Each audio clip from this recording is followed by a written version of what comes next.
Happy Lionsgate, everyone. Happy Lionsgate portal. We are meeting live today on August 8th at, let's see, it's a little after 3 p.m. Eastern time. And we are here today for the restoration of the feminine temple. So I announced, I think it was at winter solstice, that this year on 888, which is a really special alignment for Art of the Feminine and all of the Light Body Woman teachings, that this would be a time and a day that we devote to the feminine mysteries and the activation and regeneration of the feminine temple.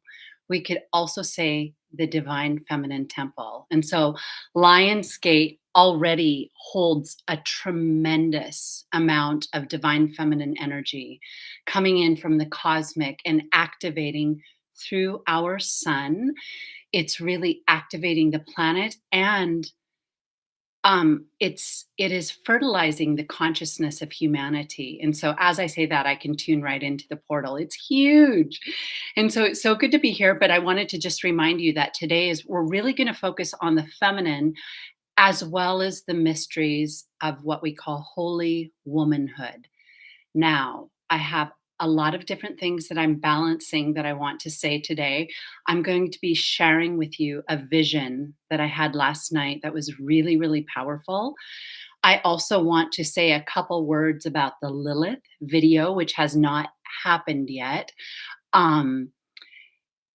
which I had announced, but we still haven't done it. I'm going to tell you why. And then there's a couple other things. The vision is big. So right after that, we'll go into, I have two separate writings. The writing for both this as well as Lilith is so energetically massive, the amount of energy. And massive doesn't really fit, because the vibration of the energy that it holds is beyond that word. It's of the heart. It's of the quintessence. It's of the Holy Spirit and the Divine Mother. And so, okay, I'm going to just take a peek down. It looks like you can hear me, and there's people here. In the last video, I noticed that the pipes went on at the end of the video, and it was really loud. So I hope that doesn't happen again. All right. So I want to mention that in July of 2023, we opened the Divine Feminine Wisdom School. And so that was last July 2023, and it's a 1-year curriculum. It's a study program. And so this summer we graduated our first class. And so the first group of students that went for a whole year have graduated. And so I just want to mention at the beginning of the video that we are getting ready for fall. We're going to start another group in fall 2024 and take it for a year. All the information you can find it below in the description box. You can also find it on my social media, especially Instagram, on the link tree. And what I want to just tell you, because it has to do with the video, is that this body of work, it's my life's work, it's all of it, has been prepared as the curriculum of this new era. And what we're talking about today is this new era. And we're going to be talking about it from the point of view as the age of Sophia. So you often hear me say the goddess Epoch and the age of Venus, which is another word for saying the age of Venus, and the goddess Epoch is the age of Sophia and the Sophianic mysteries. And so the Divine Feminine Wisdom curriculum in that school is this really, and it's also very advanced because it's highly developed. So if you're interested in a year-long study, make sure to find the links underneath. It's the priestess. I know this word is used a lot, but I just want to remind you, the priestess, the real priestess, is the embodied feminine. The one who goes into this work really holds it and merges with it, and she becomes truly an oracle. Now, we hear this word in our modern times used more and more as well. But I just want to say that what happens is that we become a voice for the planet. We become a voice for Gaia. The earth as a body, a divine feminine body, is ascending into a new form. Sometimes you hear it called the new earth. And when we become that voice, we become positively polarized with Gaia, and we're able to speak the feelings and the archetypes that are moving through her as a spiritual body, as well as we become, we're able to harness the higher side of the lunar feminine as well. So we begin to activate the etheric body in its higher expression. And so this is all the work that we do for these times that we're in. So I just wanted to say that. So now I'll tell you about Lilith, what happened with the Lilith video, because Lilith, as the serpentine force, is connected to Leo. When we get to her video, the reason I haven't done Lilith yet is because Lilith is so powerful. And it's not just that she's powerful, she holds the light in the dark. And so when I announced that I was doing Lilith back in the end of July, after I made a little video on my Instagram at Art of the Feminine, and that night, in the middle of the night, it was almost like I had all of the energy taken out of my body. And so it was the middle of the night, and I woke up and I had this feeling as if my life force had just been removed from my body. It's kind of similar to how you might feel when you know you're coming down with something and you wake up and you feel like I felt like I'd just been hit. And my immediate feeling was, oh, it could bring on fear, but I opened up in that moment, and I knew it was connected to Lilith, and I knew that I had to carry it longer and build up a little bit more strength to present it. And that's why I announced Lilith back in maybe the end of April, and it's taken this long. So our next video will be Lilith. But as we work with Leo and Lionsgate is also the serpentine force, and we work with Lilith as the serpent. And so we're going to begin to enter her mysteries today at Lionsgate. And I want to say this, and then this will lead into the vision I had. I had a really big vision last night, and I didn't in the moment think I'd be sharing it, but I'm told it's actually meant to be shared to kick off this video. So with Lilith, in order for me to speak that information, and I was shown by my own team, my own guidance that I work with, which is a really, really powerful group. Sometimes I call them Magdalene Magi, and we have other names as well. So in order to carry it, the vehicle has to be strong enough to not attract the negative side of the force. And so that's why, and I'm sharing this because it's part of building the feminine temple and restoring the feminine temple. Spiritual forces are very real.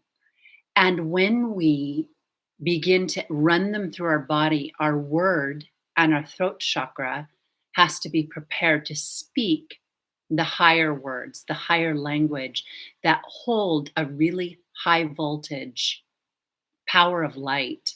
Sometimes we call it the sunlight fluid or the quintessence. It is, and I've written a lot about it on Art of the Feminine, referring to it as the lost word. It's the power of the word regenerated. And so in one of the ways to look at it from the occultist point of view, and you could say from the priestess point of view and the mystic, but this is getting more into the teachings on the forces. When we have a lifetime and we anchor in forces, there's different stages we can go to. A very common stage is that we drowned in those forces. We're not able to actually hold them. We can borrow from other people's work. We can talk about other people's work. And it's a little bit different than when we're actually anchoring it. When we become attuned to begin to anchor real spiritual forces, it requires a lot of inner strength and inner power. And if we don't hold that, we drown in the forces we bring in. And an interesting correspondence is that Venus, esoteric Venus, is water of water. So she represents a deep, deep power of the spiritual water, the ethers and beyond. So we can drown in those forces, and then our mission is aborted. We have to abort the mission because we couldn't hold it. The next level, this is deep. This is very deep material, but I'm told it's okay to speak it for this video. The next stage is that we can hold with our might to balance and to just hold the forces. We end up becoming a little bit more frozen. And so we become aware of it though, and we work to hold it without going under or having to abort the mission. And that can require a lifetime of complete dedication just to holding what we've been able to bring in through our own consciousness, and to really, really honor it with reverence, learn from the sacred energy, but know that we don't quite have the vehicle established yet to really, really move with it. And then the third stage is to begin to hold the forces, and with each step, get stronger and stronger, spiritually stronger, but also physically stronger and energetically stronger to be able to organize them. And this is a completely different level, and it's rare. It's rare. When that happens, a school is established, a true center of wisdom is established on the planet. And that requires tremendous sacrifice. And it's not just the kind of sacrifice we think of it on 3D from our ego perspective. Yes, there's very real sacrifices, but spiritual, energetic sacrifices demand a much greater piece of our being that is invested. And so this was what I'm sharing this because of Lilith, and to show that in my work, I got the message to hold. It wasn't ready to go forward. And so I'm using that as an example. And the Divine Feminine Wisdom School, however, the 1-year school we're running is the result of that organized force. It's what we call a center or a nucleus of wisdom on the planet, and it holds a tremendous amount of light and what is the word to use for this? It holds the true science of female initiation, the feminine initiation. It holds the stages of moving through initiation, which are much more intricate and sophisticated than we hear in just kind of a modern or a more new age spirituality. They require a real commitment and a real devotion of your life to that. Now, the priestess, what I just talked about, the priestess being the embodied feminine, her life is devoted. Oftentimes when it's a big mission from childhood, from the time she's young, she's already speaking with God or speaking with the divine, hearing the voice of Gaia and preparing and knowing in her heart that is the true marriage that she seeks, the inner marriage and the true union with the divine. And so if you feel that level of commitment that you are ready for, know that there's a place for you, and that's the kind of level of commitment that it is in this work. So I'm going to move on and talk to you about my vision. The vision that I had last night, and again, this is a really deep vision, and it's kind of connected to Lilith. So I have Got my golden necklace. I'm not sure if you can see it, but it's really pretty. It has the sun of Sophia on it. Okay. So it's really nice to see some of you here. Ah, please let me know. I also want to ask you before I go into this. I would love to hear how you're doing. Obviously, we can't go deep into details if you come back and put it in the comments on the video. But you can drop a line in the chat, but also feel free to come back in the comments after the video. And this period we're in this summer, I have to tell you, from the last video we did we did the demon star of Lilith at the Capricorn, the second Capricorn full moon.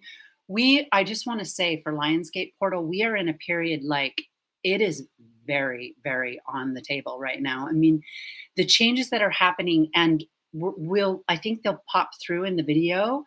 I'm going to be doing a future Q&A to really talk planetary stuff, talk shop, but we're in it, meaning this is not this. There's no joke. The energies we're moving. You see what's happening on the world stage, and it will continue. The reason we say this is the curriculum of the new era is because the mind is being prepared to move into a completely different current of spiritual force for human beings. And the old curriculum is just, it's crumbling, it's falling. The old politics are falling. Nation states are falling. The human race is under tremendous pressures. Groups of people are being completely hit and almost like disarmed with their old power. And those who can hear the call are being prepared for a new power. This Lionsgate portal is a PowerPoint. And also we move up until August 15th, which is the feast of the Assumption of the Blessed Virgin Mary on the religious archetypal spectrum. But it's connected to Lionsgate, and it shows that the female ascension is on the table at this time. And I just want to tell you that I linked in the video the feminine esoteric codes is a please subscribe to the channel and also give the video a thumbs up. I'll say that now. The feminine esoteric codes, we started with the Mother Mary, and she holds the huge mysteries of Mars and the feminine Shakti force. If you've followed my work for a long time, you know we started with the fallen Mars impulse, and we have been working through the regeneration of this impulse as the Shakti force of the Mother Mary energy. And so we started with the Mother Mary mysteries. We moved into the Magdalene mysteries of the 8th house. We talk about those today because Leo is associated with strength and the archetype of 8 in the major arcana, but Magdalene represents the 8th house. The 8th house mysteries, the alchemy, that video is huge. And then the third one we did was Solar Venus. I'm actually wearing the colors of Solar Venus today. So I wore this pink in honor of Solar Venus with the yellow.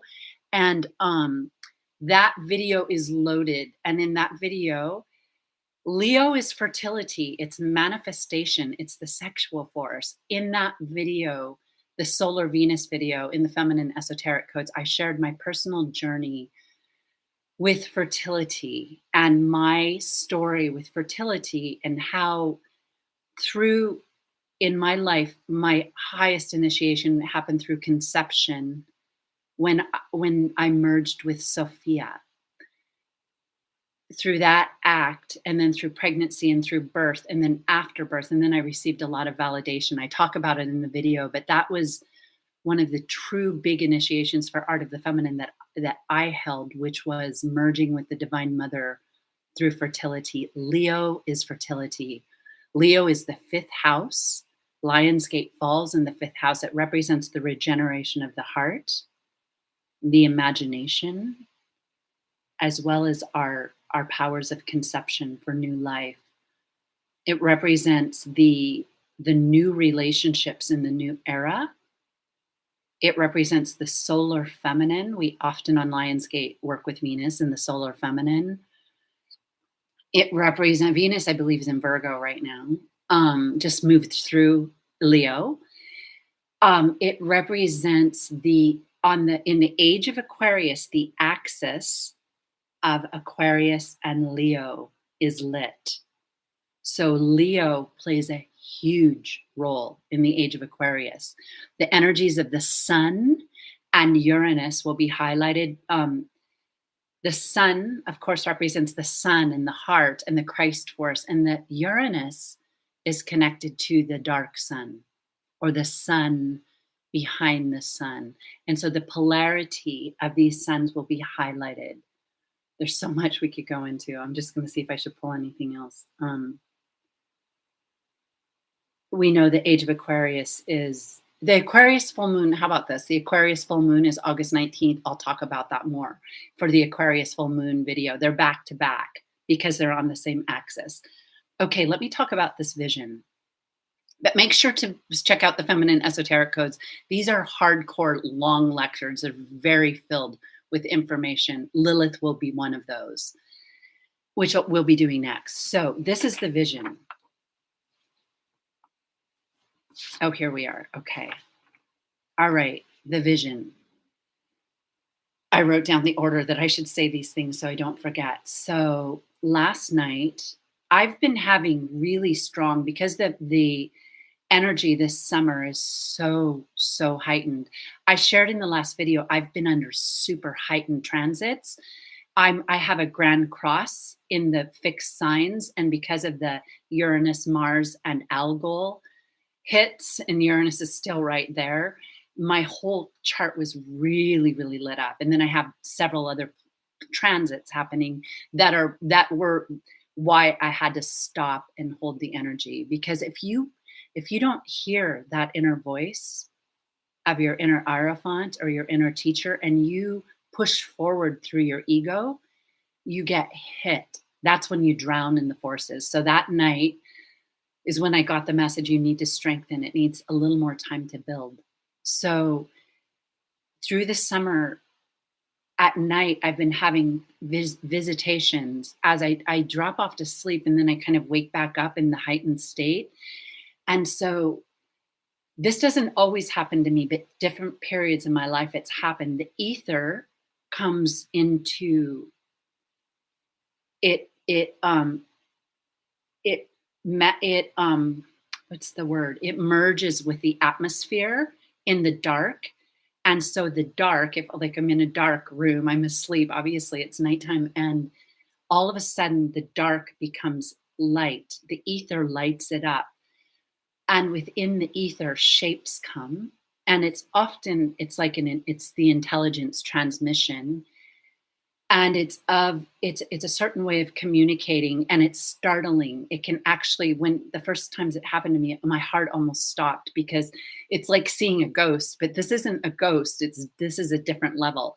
Ghosts are connected to the earth. Like a ghost is a remnant of a person's personality that still has a little bit of energy that walks on the planet. But the ether, when the ether comes, it's of a higher dimension, and it's so strong that it can take your breath away, because it's otherworldly. So I've been having these communications, and when it happens, I have to go into mantra to not go into fear, to be able to hold the link so I can keep the communication realms open. And there's all kinds of things that have been said. I can't even put it into language right now, because it's higher language. So this, I'm just letting you know, this has kind of been happening the past 2 months. It's been summer for sure. I would say since solstice, or right before solstice. So last night I had a different situation where all of a sudden the darker energies showed up. This is connected to Lilith, and it's also connected to the planet. And it's connected to why the times we're moving through, and why this energy of this Lionsgate portal, of the Assumption, why this time of year, and why this work is so important for the transition we're moving through as a human race, and even physically as a planet. I call them the animal sort of demonic energies, which are actually the shadow side of Lilith, were right in my face. And I know them because I've worked with them through initiation over the years, big initiations, where it was more the shadow side of the dragon current. But these forces came as real as animals. but like the dark side of the animal nature. And I was in a really prayerful state because I actually had been merging with a particular female master energy before I went to sleep. I had done a deep meditation. So when it came, I was kind of shocked that a darker energy could get to me, but I just held still and watched it. And then it was like a pack. It was like a whole pack of the different forms. And I just let them sort of open up and show themselves and show their force. And they were all to my right. And then I opened up in the astral energy, opened up humanity and the human race. And I was seeing different populations of people in different places. And I was shown, they were telling me which forces that they have complete control over. Meaning, so what, not to go so far out that this sounds crazy, but their animal nature, their animal forces, and they connect into the subterranean levels of the earth and the dark side of Lilith. And it was almost like, because I couldn't do the Lilith video and I kept strengthening, it's been about 2 weeks, I'd say. I announced it on July 23rd. I've dedicated, I had to take some time off. I took every day to dedicate. It was almost like I could hold it to listen to them. They were showing me that humanity is under the influence, intoxicated. Even groups that feel spiritual or like on the path of truth are sleeping. They were showing me sleeping. They were saying shadow beings, the shell, the archontic shell of humanity. And that, you know, it's interesting, you've heard me say this before, but sometimes the dark, Sophia is the mother of all. And so sometimes when you embody the Sophia energy, the dark, she's the mother of all, and the dark works to assist the light because both have a play in the universe. And so in this case, it's being shown, and it just reminded me, it's so rare. And I even see this in my own life for people to be present. This is why this message at Lionsgate. There is a difference between just speaking. There's also an infatuation with the dark. Let me tell you, and we've used I think it's the Goethe quote or the Nietzsche quote. If you stare into the dark long enough, it stares back at you. There's a few quotes like that, but there's an infatuation with darkness. And it's the flaw that happens a lot when people get into spiritual information and start really waking up. There's a place for that, but you have to be able to hold it. I was meant to mention that, and we'll be talking about that further, that it's really important to balance any information with genuine connection to what we call the Christ force, the Christ Sophia force, the true presence of the Holy Spirit in the heart. And that's what the age of Sophia, the birth of the incorruptible body of light, we gather the forces. All spiritual work is doing is you're gathering the forces. You purify them, you separate the wheat from the chaff, and you build. We talk about that a lot when we talk about Virgin Sophia. And when we talk about Virgo, which is coming up, I have huge amounts of Virgo, and Virgo is opposite Pisces. So Virgo and Pisces were the last age, that axis. But the Virgo energy of the High Priestess is about that purification. We'll talk a lot about that today. The writing is really deep. And if you hear this message, just know we spread light when we carry light. Human beings are about love, kindness, all of these things. Love is everything. However, love without initiation, kindness even has stages of initiation, and wisdom can be misused or even misdirected or even manipulated. Divine love of this era is connected to the divine will. And it means you love with power. You're kind with your power. And you could still look like the humble servant, You can still look like the sage that's very gentle, very much so. But there's a force inside you that knows, that sees through the trickery and the foolery of the lower forces. It's really important. And truly, the way to activate that and prepare for that path of initiation is to be kind and to be mostly to be present. When we're really present, it's much harder to fool us. So any of the male lineage practices of the Atman and the self and the I am, which is our solar Venus prayer, are really powerful. Then we move in the world and we, as priestesses, as magicians, as, those who are working with the hierarchies, we are balancing our presence with the physical world. We don't deny it and we don't turn our back on it. We are not, I've learned many times, I was not meant to be in the ashram in this lifetime, even though I have a lifetime, especially at the end of Atlantis, where I was in the cave, where I was in that group, with the spiritual beings that were in male form, not integrating the full force of the feminine. And so in this lifetime, the divine feminine wisdom, we work through love. We don't shy away from it. We work through, intermarriage, alchemy. We work through great works of art. And we call this work the great art. In our wisdom school, we call the great work of the Western esoteric system, we call it the great art. That's what art of the feminine is named after. And it requires feminine vehicles because the heart of the female holds a different, we know that the feminine holds a different polarity on Earth, negatively charged on the physical planet, but there's a mystery inside the female heart that links with the womb and that links with the heart, with the throat chakra.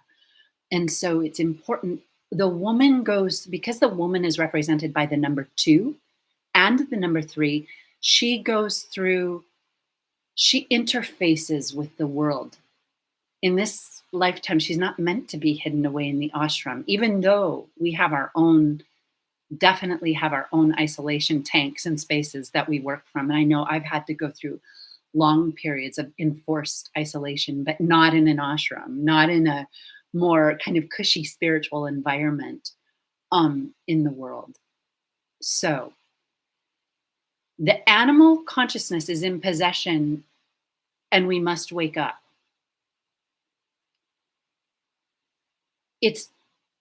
In Lilith video, I'm going to talk about how sort of the feminine energy and the feminine mysteries were inverted and taken over. I spoke deeply on this going back about 2 or 3 years about what had happened in the world and how, the force of the spiritual communities was fooled and misguided and went into the trance of that egregore and lost sight. And there's many different things that were engineered to take it and make it more 3D politically oriented. And we'll talk about it with Lilith because Lilith governs that, and that's in the next video. But what we should know before we move on to the reading for today is this.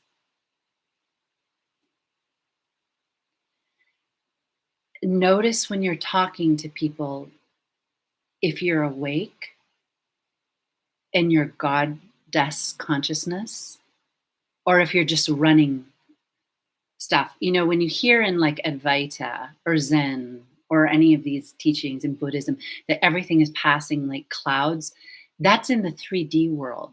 And so when we run that energy, everything is passing. And we're talking from an imaginary world, even though it's physical. We're talking from our concepts and our perceptions that are based on program beliefs that we each carry individually through our karmic contracts. When we become present, we realize ourselves as a vehicle, as a chalice. And the language becomes more connected to the sun and the moon, and it becomes connected to the stars It goes beyond the fallen zodiac and goes into the entire cosmos. And so we can receive those streams. This is the last thing I'll say, which I probably will do a whole video on it. Then, in fact, I have the video planned coming up. When our vehicle is, there are different emanations and spiritual impulses coming in our solar system from the different planets. And we can only receive what we're capable of integrating. So for most people, there's just a small fraction of cosmic communication that's even possible. And that's why spiritual teachings get distorted, really distorted. In order to become, and this is why sometimes you hear of an older saying is the Great White Brotherhood, or we say the Great White Sisterhood as well. But you hear what that means is it's beyond, it's not white. It's certainly not white in terms of any kind of skin color. It means that all forces can be received. We become the prism. I just remembered now, I think it's in this writing. And so we now receive the whole spectrum of rays. And that's what happens when we're present. We can then, and you think of the pyramid at Giza, you think of Lionsgate, that's what this is. That is our incorruptible body. We don't own that until we can fully wear it as our garment, our heightened radiant body of light. Once we become an established prism, we're in full-time communication, and that requires initiation. That isn't something, although sometimes we get hits and we think it's spontaneous. We talk about the temple stairs. It's a very real process. It's the work we do in the Divine Feminine Wisdom School in the female tradition and on the female spectrum, which is what is being activated on our planet right now. The feminine had fallen and had to be really compromised and manipulated. When she fully gains her force, no more. Now she's in charge. Now she becomes positively polarized because of a certain energy in her earth. But I will say this. We talk a lot about how woman's positive on the inner plane. This is what that means. It means that she's a pure receptive vehicle for higher energies. And her positivity now deflects the archontic force that just ravages her night and day, especially if you're spiritual. If you are spiritual, you're a high-priced target for the Archons, which are the embodied expression of you. I mean, you could say fallen angels, but they're forces that are in the ethers that we don't see because we only see a very small percentage of the spectrum of light. And they're real and they can show up in our dream time. And our understanding of those has also been pretty clouded. There's been misinterpretations that people can carry these forces, but there's been some real big misunderstandings in some of the New Age teachings and even in sort of the alternative movements. So let's just complete this now. We become that spectrum. I remember now it's in there. We talk about the incorruptible body. We become a prism and we reclaim the lost word. We understand what our energy body is, and our interactions are based on the Christic communion. That's what the true Christ force was, the man that walked as the Master Jesus that carried this, brought the crossover from the age of karma to the age of salvation, which meant it was a change in the blood. It was the solarization of our blood through these higher energies, but he carved the path of forgiveness, because it used to be more an eye for an eye, or the tooth for a tooth, I think it goes. The turn the other cheek is also misunderstood. What that means is there's a new way to engage with the shadows. And the female Christ, the feminine Christ, has a complementary energy of wisdom to balance out that. and that activates our creative force, the creative force of Leo and Venus, and raises the earth into that vibration in the activated heart.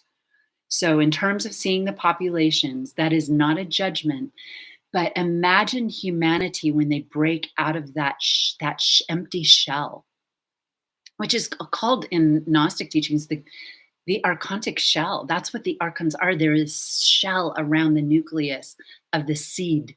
Each one of us is a seed planted from the very core of creation when our inner nucleus begins to rumble by connecting to the sun, which is, we'll do this in our portal today.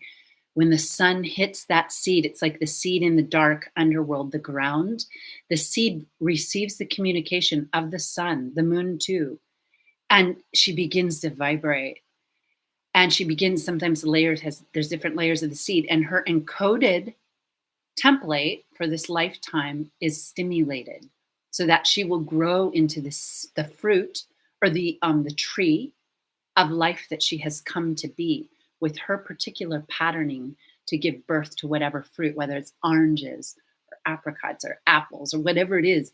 You will birth the fruit that you are. It has a lot to do with which ray you come in on, what your fruit is.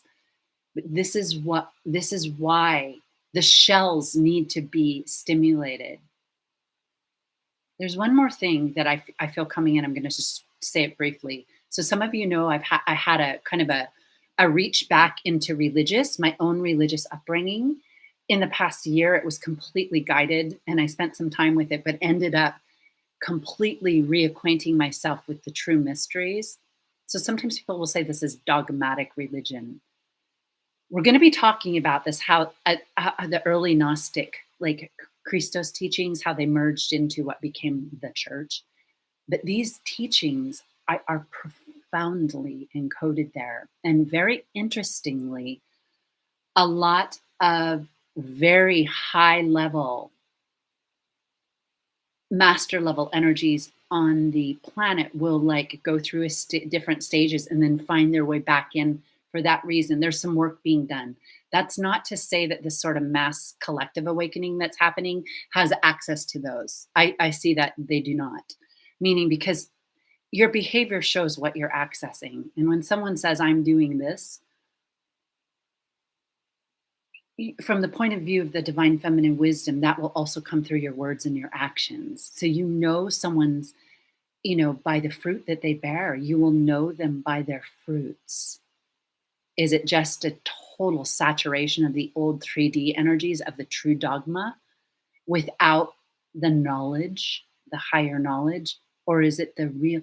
If you're in a real religion and you contemplate, and it's there if you find it. And may people find it, because we need religions on the planet right now. Without them, there would be total and utter chaos. And it's why some people are finding them as a life raft. But just know that encoded in the scriptures too, the scriptures are archetypal, allegorical codes. They're so profoundly deep. The Old Testament goes back thousands of years, way before we assign it to. These are scriptures that describe the descent into matter and the fall into matter.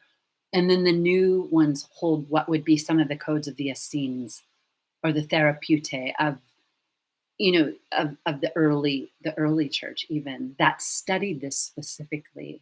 This is the true understanding of the divine feminine wisdom. And this is what my life has been dedicated to, and it's what we also hold in the school. So wake up, love people. The thing is, we need a reset of humanity. Hold the light so that when your groups around you feel it, when people feel it, it rubs against them. And so without trying to enter anyone's space, be aware of what's asleep and what's not, what's holding fear and what's not. There's bits of truth in like the alternative media and stuff, things like that, platforms like that. That platform is also highly suggestible and being run by the lower forces.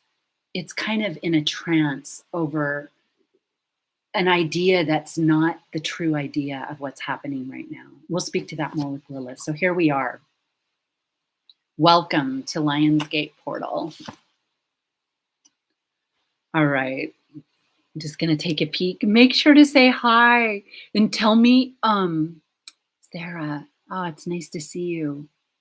Be the strength to hold what's brought. That is the archetype of strength. She just said to see the archetype of strength. Yeah.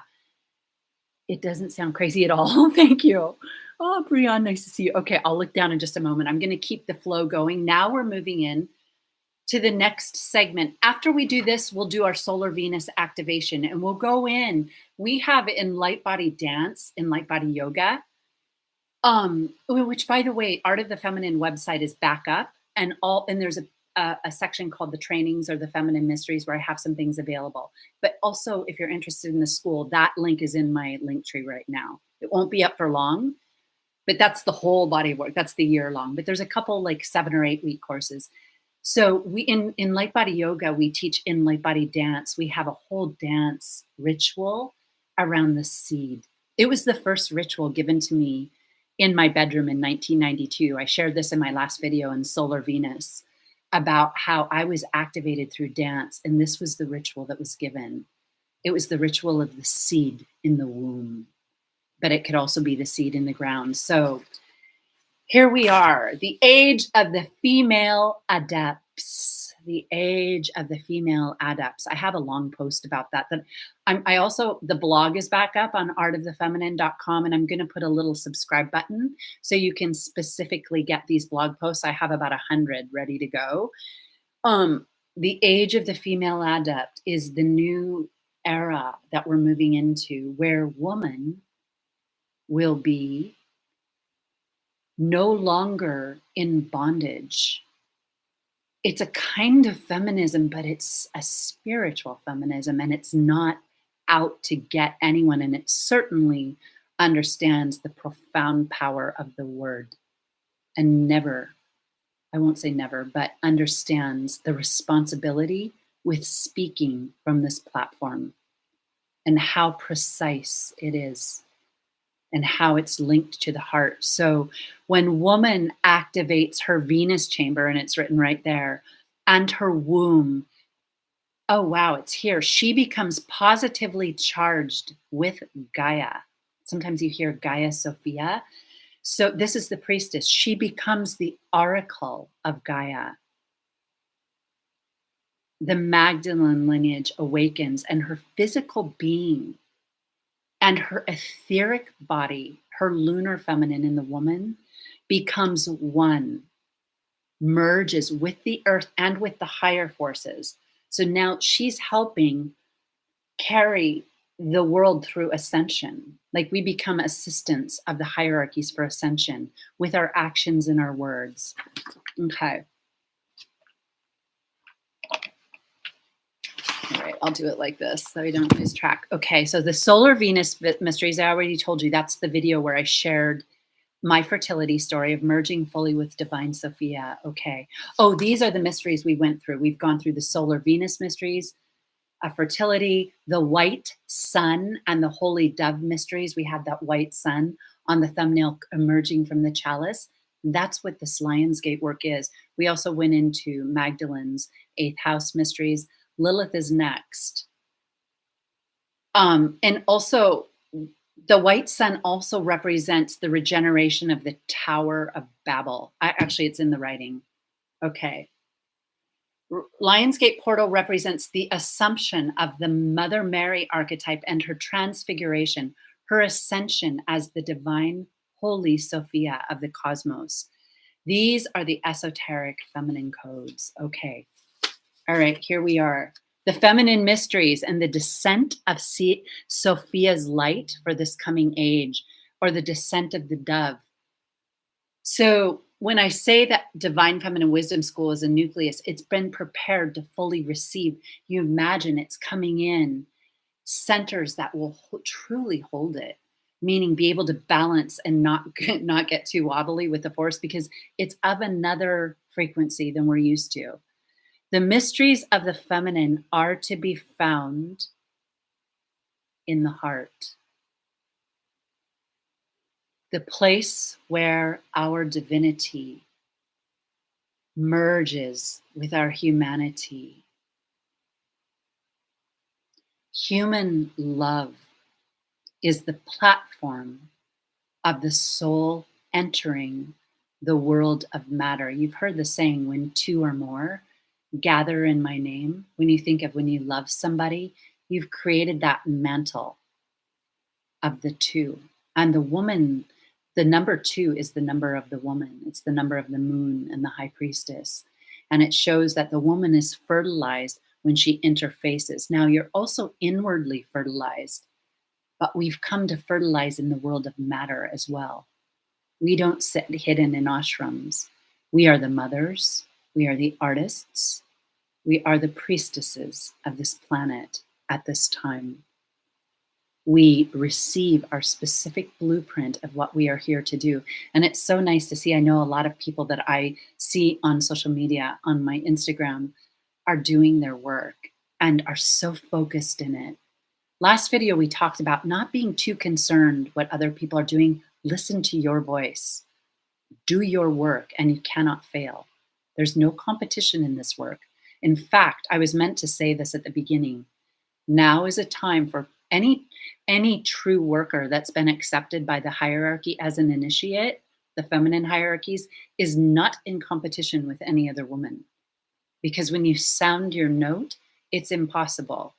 Sometimes when we're getting ready for that stage, we still may be locked into this competition mode and this obsession with looking around. Social media encourages that. But when you lock in with your truth, you can only shine because only you are prepared to carry that truth. It doesn't mean you won't work with other people, and it certainly doesn't mean that you may not work with another human who's holding wisdom for you. But just to know that human love is the platform of the soul entering this world of matter, even through procreation. The child happens in the female body. This has been misunderstood and misused. The feminine consciousness creates reality on earth.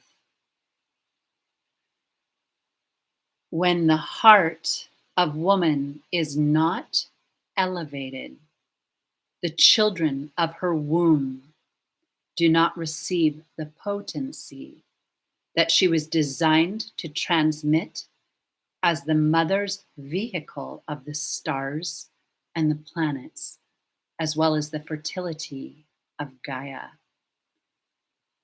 who is 100% an expression, even though it's a lower expression, raising out of the frequencies of what could be called the fallen world, but not to misunderstand what that means. Time and space, being locked into time or time and space. The square. So the fallen world is represented by the square. The square represents matter in this 3D world. The triangle represents alchemy and the higher world. And when you put the triangle on top of the square, you have the pentagon, or you have, the archetype of the 5-pointed star. That means they've merged. And this is Kabbalistic. And the triangle is now ruling over matter.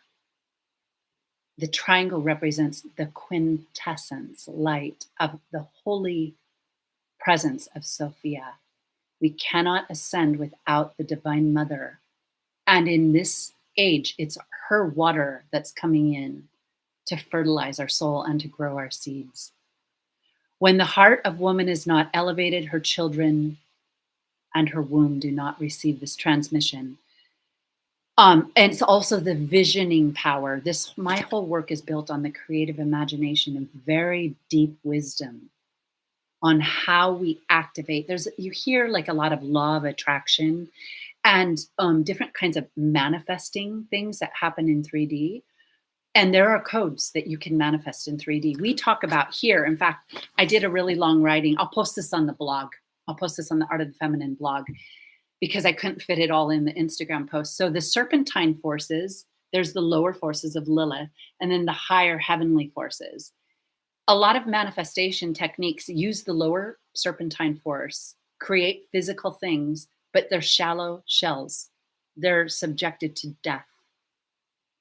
These teachings are right out of Light Body Woman. They do not rise into the ethers to establish an infinite body or an incorruptible body. Divine Feminine Wisdom School was established as an etheric plane temple, meaning it holds the criteria of transmuting the lower forces so that it's permanent in the hall of the Akashic records, or you could say the hall of the divine feminine wisdom. It's become an establishment where the female priestesses and the female adepts, which are the ones on a very, very heightened message, go all the way into the depth and then work their way slowly through initiation, going through the light. We call them the goddess sacraments. And they are the counterpart to the esoteric codes that are truly held in the sacraments. But these are the embodied feminine. So when we manifest, we can have lots of pleasures, lots of physical things, lots of feel-good things, lots of millions. But the temple, if the temple wasn't built on a strong foundation, the foundation also, the foundation on the tree of life is Yesod, and it's the moon. And it holds the energy also of the female womb. Of all that region of the body, the sacral energies of all beings. But when that is the foundation that holds the tree, and so this was coming right out of Art of the Feminine. So that foundation has to be built, and the initiates and the adepts build that. It's not just a spiritual new age thing. It's literal life events that hold the codes and the rituals of the embodied goddess on this planet. And so in the videos, I've been slowly sharing some of the stages that were to build this. It's the very first time that I could fully speak to some of them, and even so, not everything. There's more coming in the writing that I have coming at a little bit later date. But this is the integrity of the new earth. That we build the archetype, the architect, the female Christos architect builds with integrated serpentine powers that have done this work of Leo and truly understands that you're not building alone either. You're projecting with the hierarchies and building this platform or this mantle for the work, the future work of humanity. And so the specific work of Art of the Feminine and Light Body Woman are the female initiations, very scientifically lived through and transcribed with their correspondences, because the archetypes are just floating around. The archetypes work on the divine archetypal plane, the divine plane. In fact, in the human body, it's represented by the mind or the pineal gland. And on the tree of life, you could say Neptune and beyond, or Keter and beyond. The Ein Sof, or the archetypes are they're just empty shells until we can build them within our own sphere, our own temple. And then they become living oracles of all the wisdom of all time. They hold the wisdom of all time. And that's our whole work. In fact, I'm changing the name of the podcast. This is so funny. I'm just remembering all these things that I've been doing the past couple of weeks.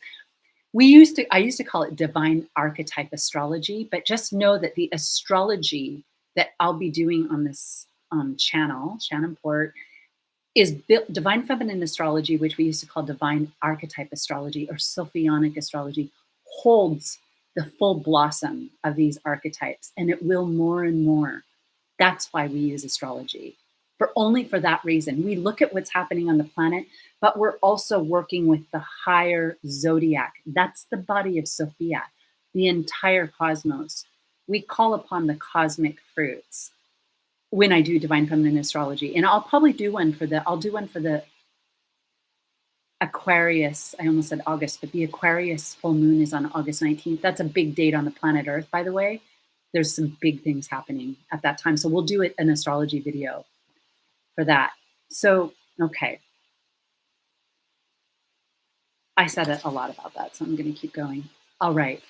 Gathering the forces of light. This is Lionsgate. What we do on holy days and holy portals, I'm just looking at this pink, is we gather forces. When you hear the word portal now and code or light code all the time now, but what does that mean? What is a portal? A portal is when we magnetize the forces. We can only magnetize them if we have a positive match to the negative. So everything in the universe is negative, and positive. So everything is charged in polarity. It's like the male and the female are opposite polarity in their reproductive system, but also in the brain. The female heart is different. That's the work in Art of the Feminine. We have some really profound work around this. But for a reason, it's the union of spirit and matter and heaven and earth, which has to unite the divine feminine force. You think of the circuitry of force, where right now I'm doing 8. I'm doing the serpentine. We call it the dragon goddess, which she's also the force of the infinity. So this is music. When I talked about my experience, first of all, a little sidestep for that. That's what we're doing. This is how we gather forces. We have to activate that, meaning otherwise it's hit or miss. We might get in our mind, our human brain, oh, wow, but we forget it. The reason we forget it is because it's not the etheric, it's not the Akashic record. We have to, our memory is to connect to the Akashic record. The human brain dies and is reborn with each incarnation. It's not permanent. It does a certain kind of work, but if we only see with our brain and not the eye of our heart, which opens into the Akashic realms, we don't record it. When we start to become more awake, everything we take in, we're recording on the level of the Akashic, and all we have to do is open it up and see it, and it's right there in the library. I was trained in the Akashic record very specifically. I talk about this, it's been a while, but I talked about it a lot. In fact, my blog is called Akashic Insight. So my training, from very specific training, it's still ongoing, but there were 10 years of everyday work with masters in the Akashic record. And it was how I healed my temple, because we went in and worked, we joined the inner and the outer as we worked. So we gather forces. And how do we gather forces? Through magnetism, spiritual magnetism. If I'm wandering around and dabbling in things that are super, just low frequency, I promise you, you're not a magnet. Your ego might grab something and be wowed by it, but it doesn't stick. In order to claim it, that's what meditation is the best thing to do. To meditate at new and full moons, to meditate on holy days. Like if you're in any kind of religion, the holy days are aligned. The religion of the church was built on paganism. I'll just say that. In Lilith, we'll talk about holy paganism, the true mysteries, and how they are merged in this era of the feminine Christ and what that means. This is the new Venusian impulse. So this is not the old. This is the birth of the new. There's a lot that can be said about that, and we'll talk about it with Lilith, because Lilith also holds the old, and she's just ready to shed it like a snake. She's ready to really be in the heart. But so at these portals, we meditate for real. We don't just give that lip service. In your meditations now, you should be able to actually go in and find the sun within you.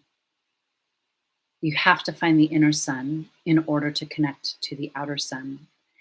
And The solar Venus prayer, I am in the 7 directions, is a portal into that space.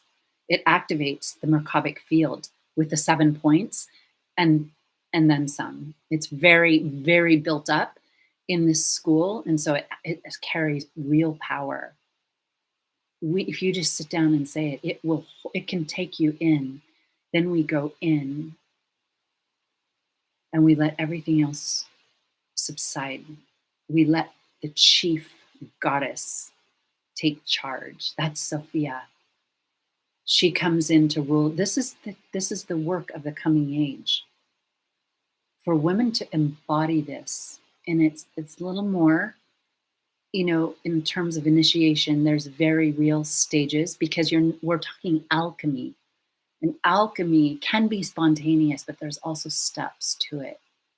All schools of mysticism, occultism, have known this since the beginning of time, and now we're entering into the female adept path. This is what Light Body Woman is. So, during Lionsgate Portal, we are gathering spiritual forces of light. Remember, when I say light, I'm talking spiritual energy, not the light-dark polarity, not the color of the light-dark polarity, not the male-female polarity. It's spiritual light. That's the harmonized force of the sun. So we gather the spiritual forces. These forces stream into humanity at this time when we turn ourselves into a prism. You hear Magdalene sometimes referred to as a tower of light. That's what she is. She's the prism. When we call it in Light Body Yoga, we have a whole body of work around it called Light Body Prism. When I say that these teachings have been built up and that they're there, I'm not kidding. It's very real. At the time, God knows, I couldn't have possibly understood it. I did understand my commitment, though, and that was unfaltering. And that's the sign of a priestess. You do not budge. You might get pulled off your track, but you are like the lion, and you walk knowing there's no other path in this lifetime. You have to hold that container. Our entire existence is about gathering these forces so that we can use them for our spiritual work. In other words, when we do true spiritual work that's coming from these masters, we could even think of the masters of Sirius at Lionsgate Portal, when our Earth aligns with the sun, the star Sirius, and the Orion's belt. This is what this portal is. That's why the pyramids are highlighted, and the Sphinx. The Sphinx. I don't think I've ever told my lion dreams that I had at the very beginning of my path when I was living in New York City. They're written in my book, but I'm going to share. I should share them. They're so deep. I had a series of lion dreams. That was the Sphinx literally communicating to me. And it showed all the stages. In fact, there was 5, so maybe there's going to be a couple more to this day. I'm just sort of feeling that. Okay, so if you think you're doing spiritual work on the planet, what do you use to do that spiritual work? Spiritual forces. Otherwise, it can be on the level of the ego, and that's wonderful. Humans have to first become good humans before we become connected to the great chain of the initiates. Once we're connected, we're doing the work of the whole global activation. It's master energy. And these points are awakening now. In every generation, there are new dispensations of profound bodies of work that have to come through initiates. This is a time of this work coming in. And this is the time when the only reason to study or to work is to understand the depth of this mission. It is deep. It's not a joke. That's why we can live in this world of pleasure and enjoy life and enjoy human relationships. It all passes. We do take with us what we build in a human relationship and love relationships. That goes with us into the ethers. If it's based on divine love, it goes with.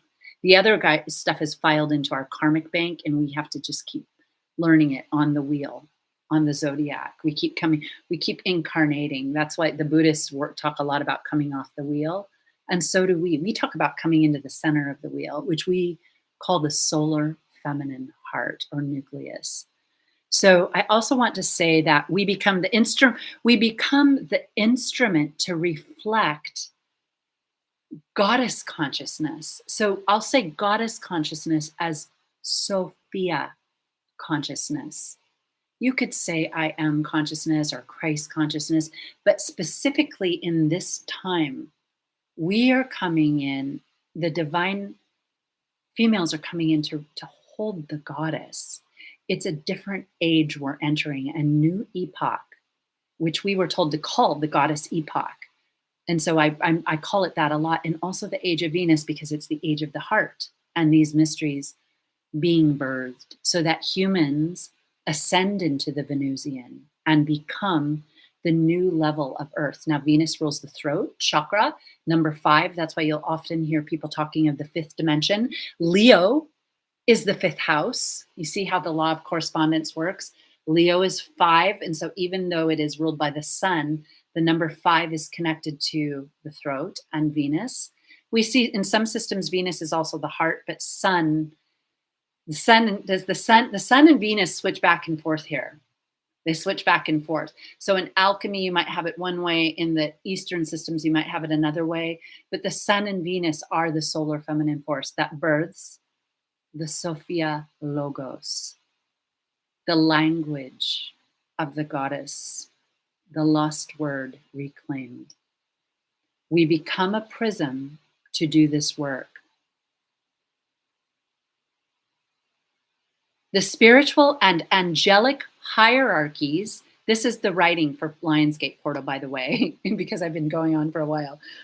The spiritual and angelic hierarchies are channeling them through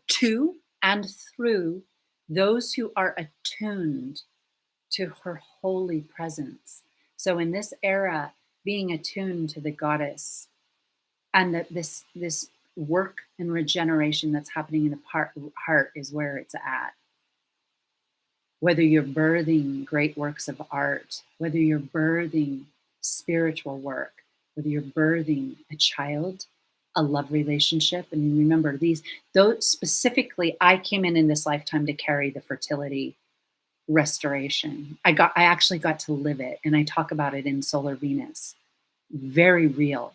This will be happening. And there's a lot to that. So there's so much energy there. Just one moment. I'm actually just thinking of my son. It's so crazy. I'm just shown to share this because he sent me a video of him rock climbing or climbing. He's a Capricorn. And when he was little, he used to I'd be like, Jake, he had no fear of heights. Jacob or Jake, he would climb and climb, and he was fearless when it came to heights. And I'm a Taurus. I'm a bull. I'm afraid of height. Not afraid, but I'm careful. And he just sent me this video where he's indoor rock climbing. He's training, and I was like, oh my God, it's go figure that he ends up doing this. He used to always say, "Mom, I'm a goat," because he's a Capricorn. Even when he was a little boy, he knew that. He'd be like, "Mom, there's nothing to worry about. I'm a goat." So but I wanted to share that he's receiving dreams right now about his work. And I've waited for the day where I got that call where he started to tell me, and this time is a big time of opening. So he's starting to receive his work for the planet. And this is how it happens when we're connected. We begin to understand that we're not alone. We don't have to do it alone. There's a reason we want to purify our inner consciousness so that we're able to harmonize with others and not judge and not hate and not compete and not fall for the polarity of right, left, masculine and feminine, but to understand there's a different vantage point. When you see the top of the mountain of the master, that's the vantage point of the prism. In the pentagram, the tip represents the quintessence. It represents the cosmic understanding. It's so funny. Just so much opens. Okay. I was just thinking about him and his sign. So, okay. Through initiation, we turn our vehicle into the perfect prism to transmit these higher energies and frequencies which carry the living language of the Sophia Logos, or the Christ Lotus, the radiant goddess and her holy living presence. I'm going to talk about where this presence is activating on the planet right now too. In fact, I'll be talking about it. There's some initiates and adepts that I specifically, personally have a connection with, and I haven't yet spoken of that, but that did certain preparatory work,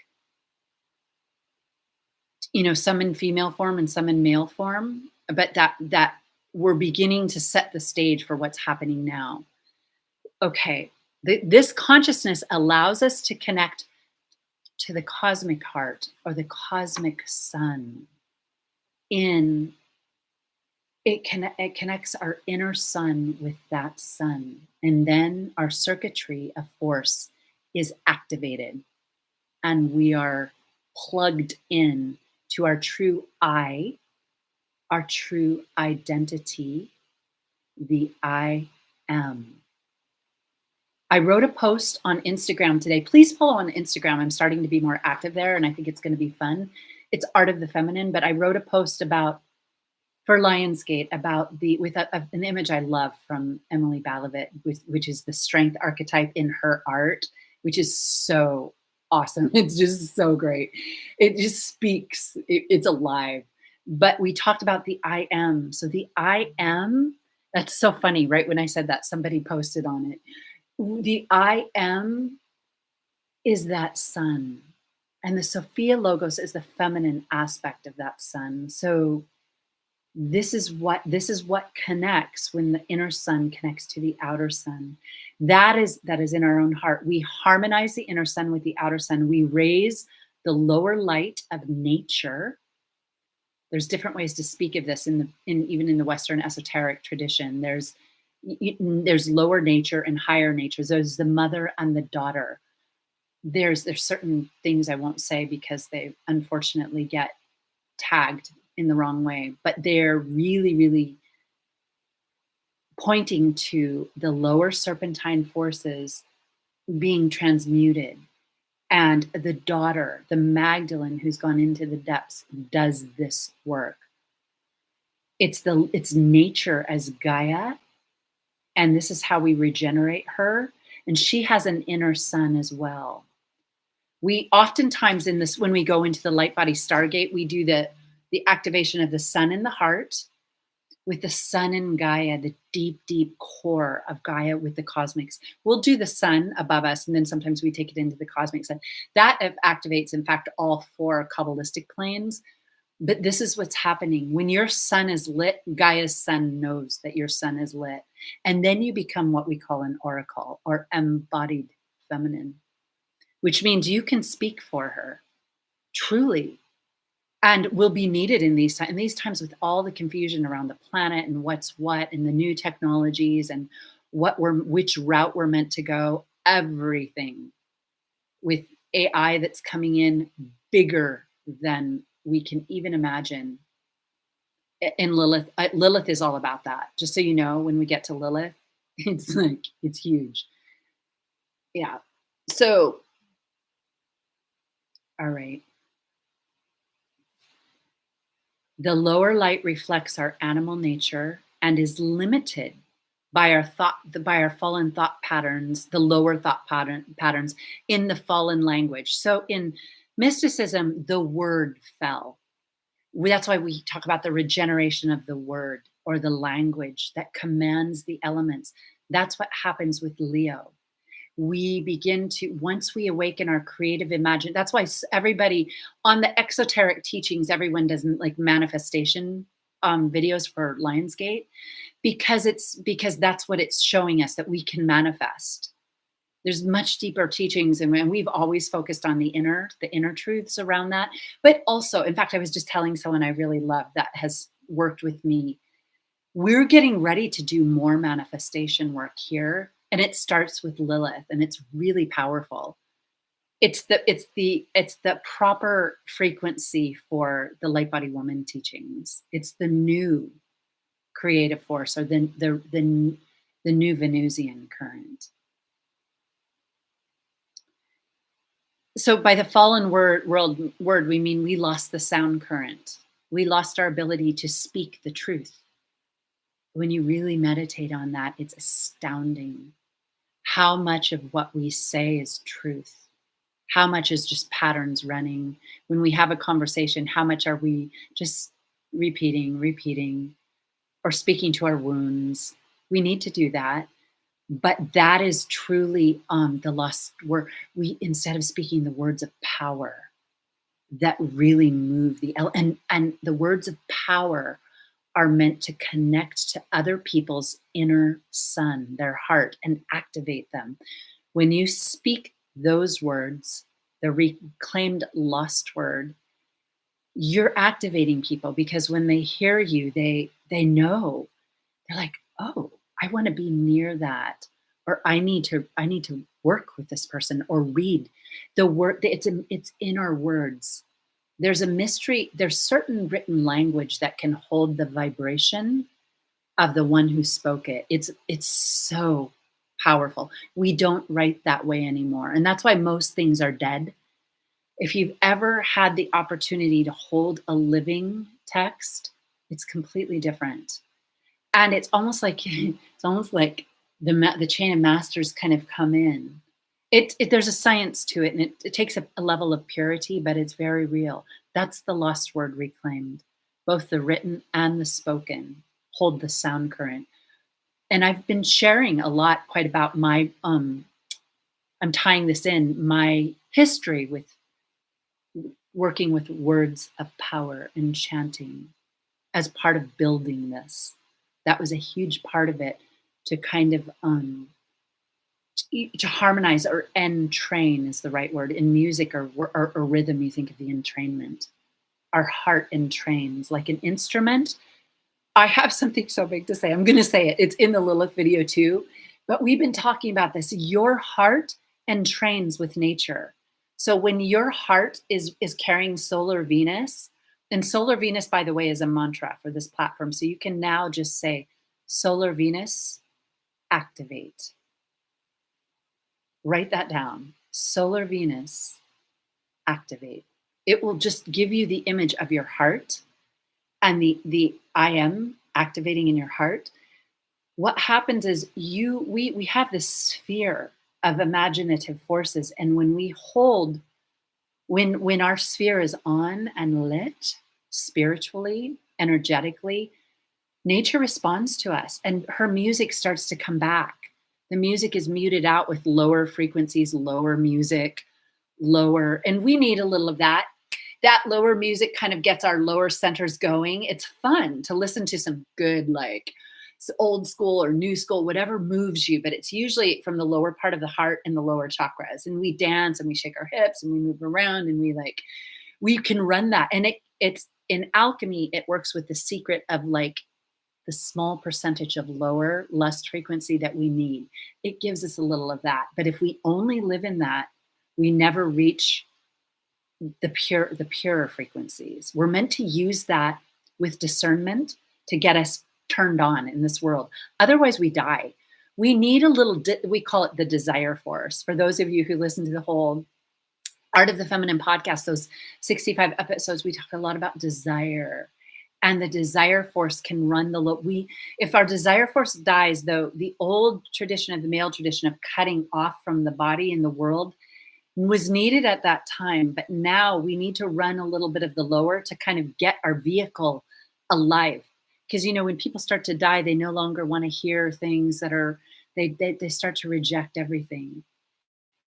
Meaning like that desire, even to have your favorite cup of coffee or your favorite meal, it starts to go. If you're spiritually awake, you make use of that time, but a lot of people start to shut off. So a little bit of that desire, carrying that lower serpentine force, is good, but it's just having the discernment and discrimination to know when to meditate, when to listen to spiritual music, when to chant, and when to dance our bodies off and really celebrate that way. Lionsgate is both. We in spiritual gatherings can't be only the high frequency unless it's a specific ritual. There has to be some celebratory rites as well. So the higher light carries the living word. The lower light carries the fallen language patterns, which run through our human brain. So we talk a lot about Uranus, with Uranus and Taurus carrying the divine mind. That's the logos power. It's the higher mind. Our brain runs the fallen energies. Think of the Sphinx, to tie this back to Lionsgate, and think of the alignment with the sun, with Sirius, and with the Orion's belt. Think of what that is stacking up and what that means. The Sphinx is being activated. That means the higher mind and the inner chambers, the Queen's chamber and the King's chamber as well. So the Christ force of the Logos returns to us the lost word. We now speak with that creative power.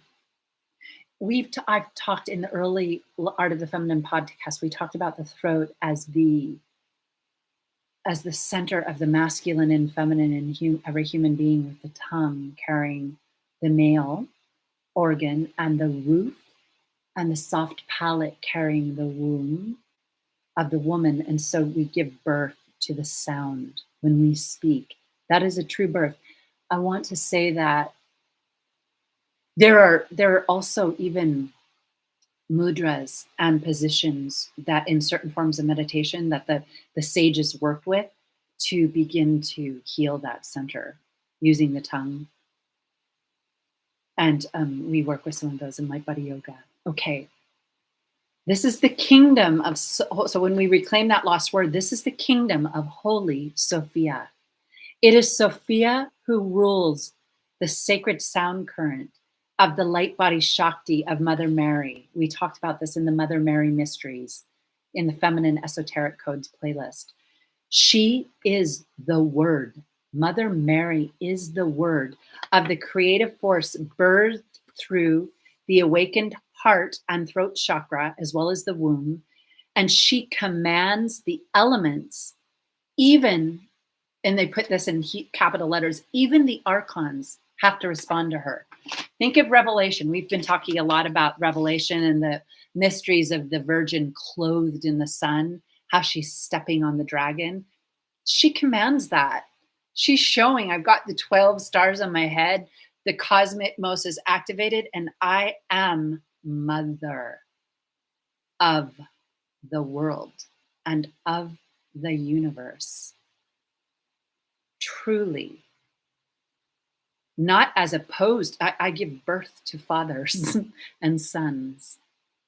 And my divine partner is, there's mysteries around that as well, but is of the unformed universe.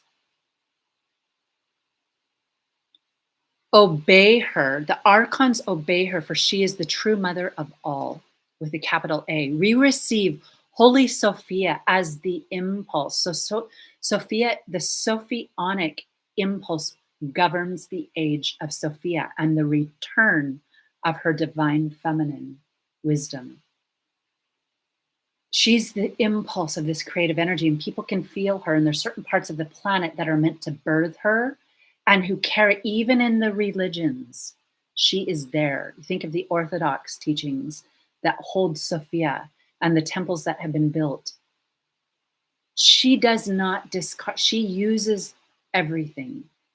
And her schools are being built, her true schools. We call Divine Feminine Wisdom School the curriculum of the new era, or the curriculum of the goddess Epoch. Okay, this moves into something. Holy Sophia as an impulse. All 7 centers, think the 7 portals of Magdalene, must be activated to receive the 8th level as the one force of what we call the serpentine dragon goddess.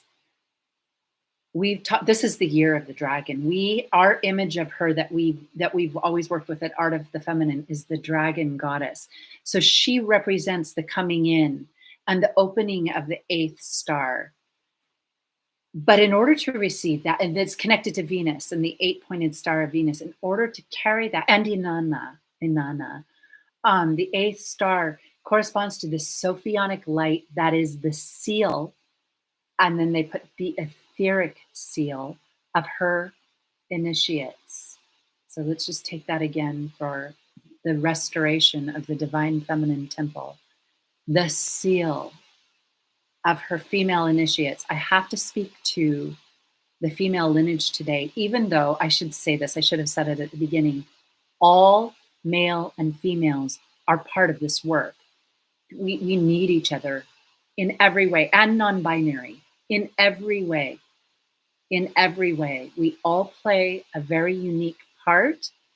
There's a template, just like in nature, there's a template for the trees and there's a template for every seed. Even though we get varieties of the seed, the template remains, because the templates of masculine and feminine are held in the Akashic halls of wisdom as the straight from the nucleus of the divine plane and the divine core, or the goddess womb. There is a finite, we say infinite, but creation is actually complete in one school of mysticism. And everything is being used and raised on the altar or mantle of this alchemy to have it be the final realization of this great birth. This is what's happening. So when we receive archetypes, we're receiving the building blocks of this creation. And in truth, everything already exists. We tap into it in different levels, but certain levels are being worked upon so that they can be part of the body of the goddess, the body of Christ, Sophia.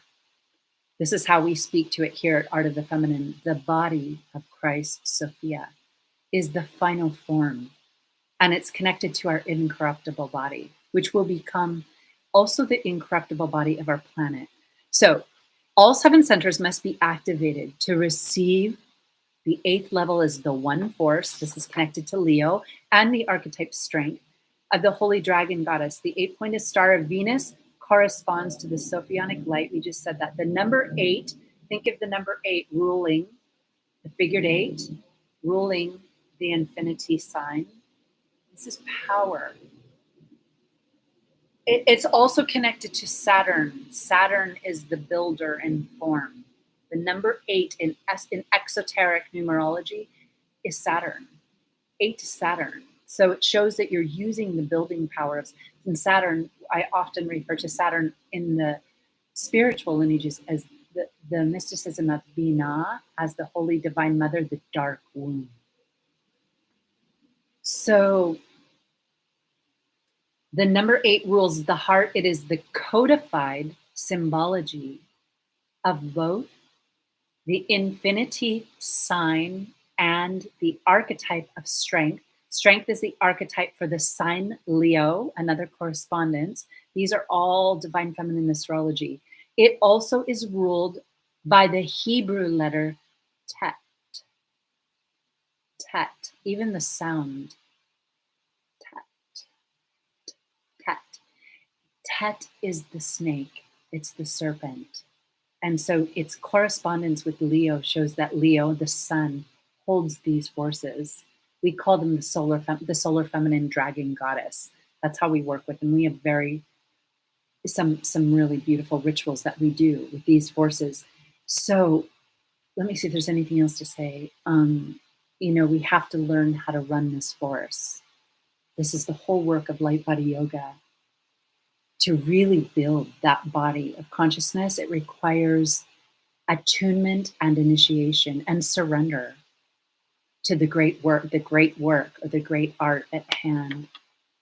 Okay, the Hebrew letter Tet, which is the snake or the serpent force, showing that we must learn to run the serpent force through the heart for divine synthesis.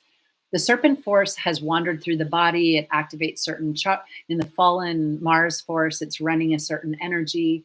But when we raise our earth into the heart, we raise earth into Venus, and we run the true serpent force. Okay, we run this through inner marriage or the alchemical wedding. Eros Gamos. There's different levels of Eros Gamos, but you can think of the internal marriage or the alchemical wedding.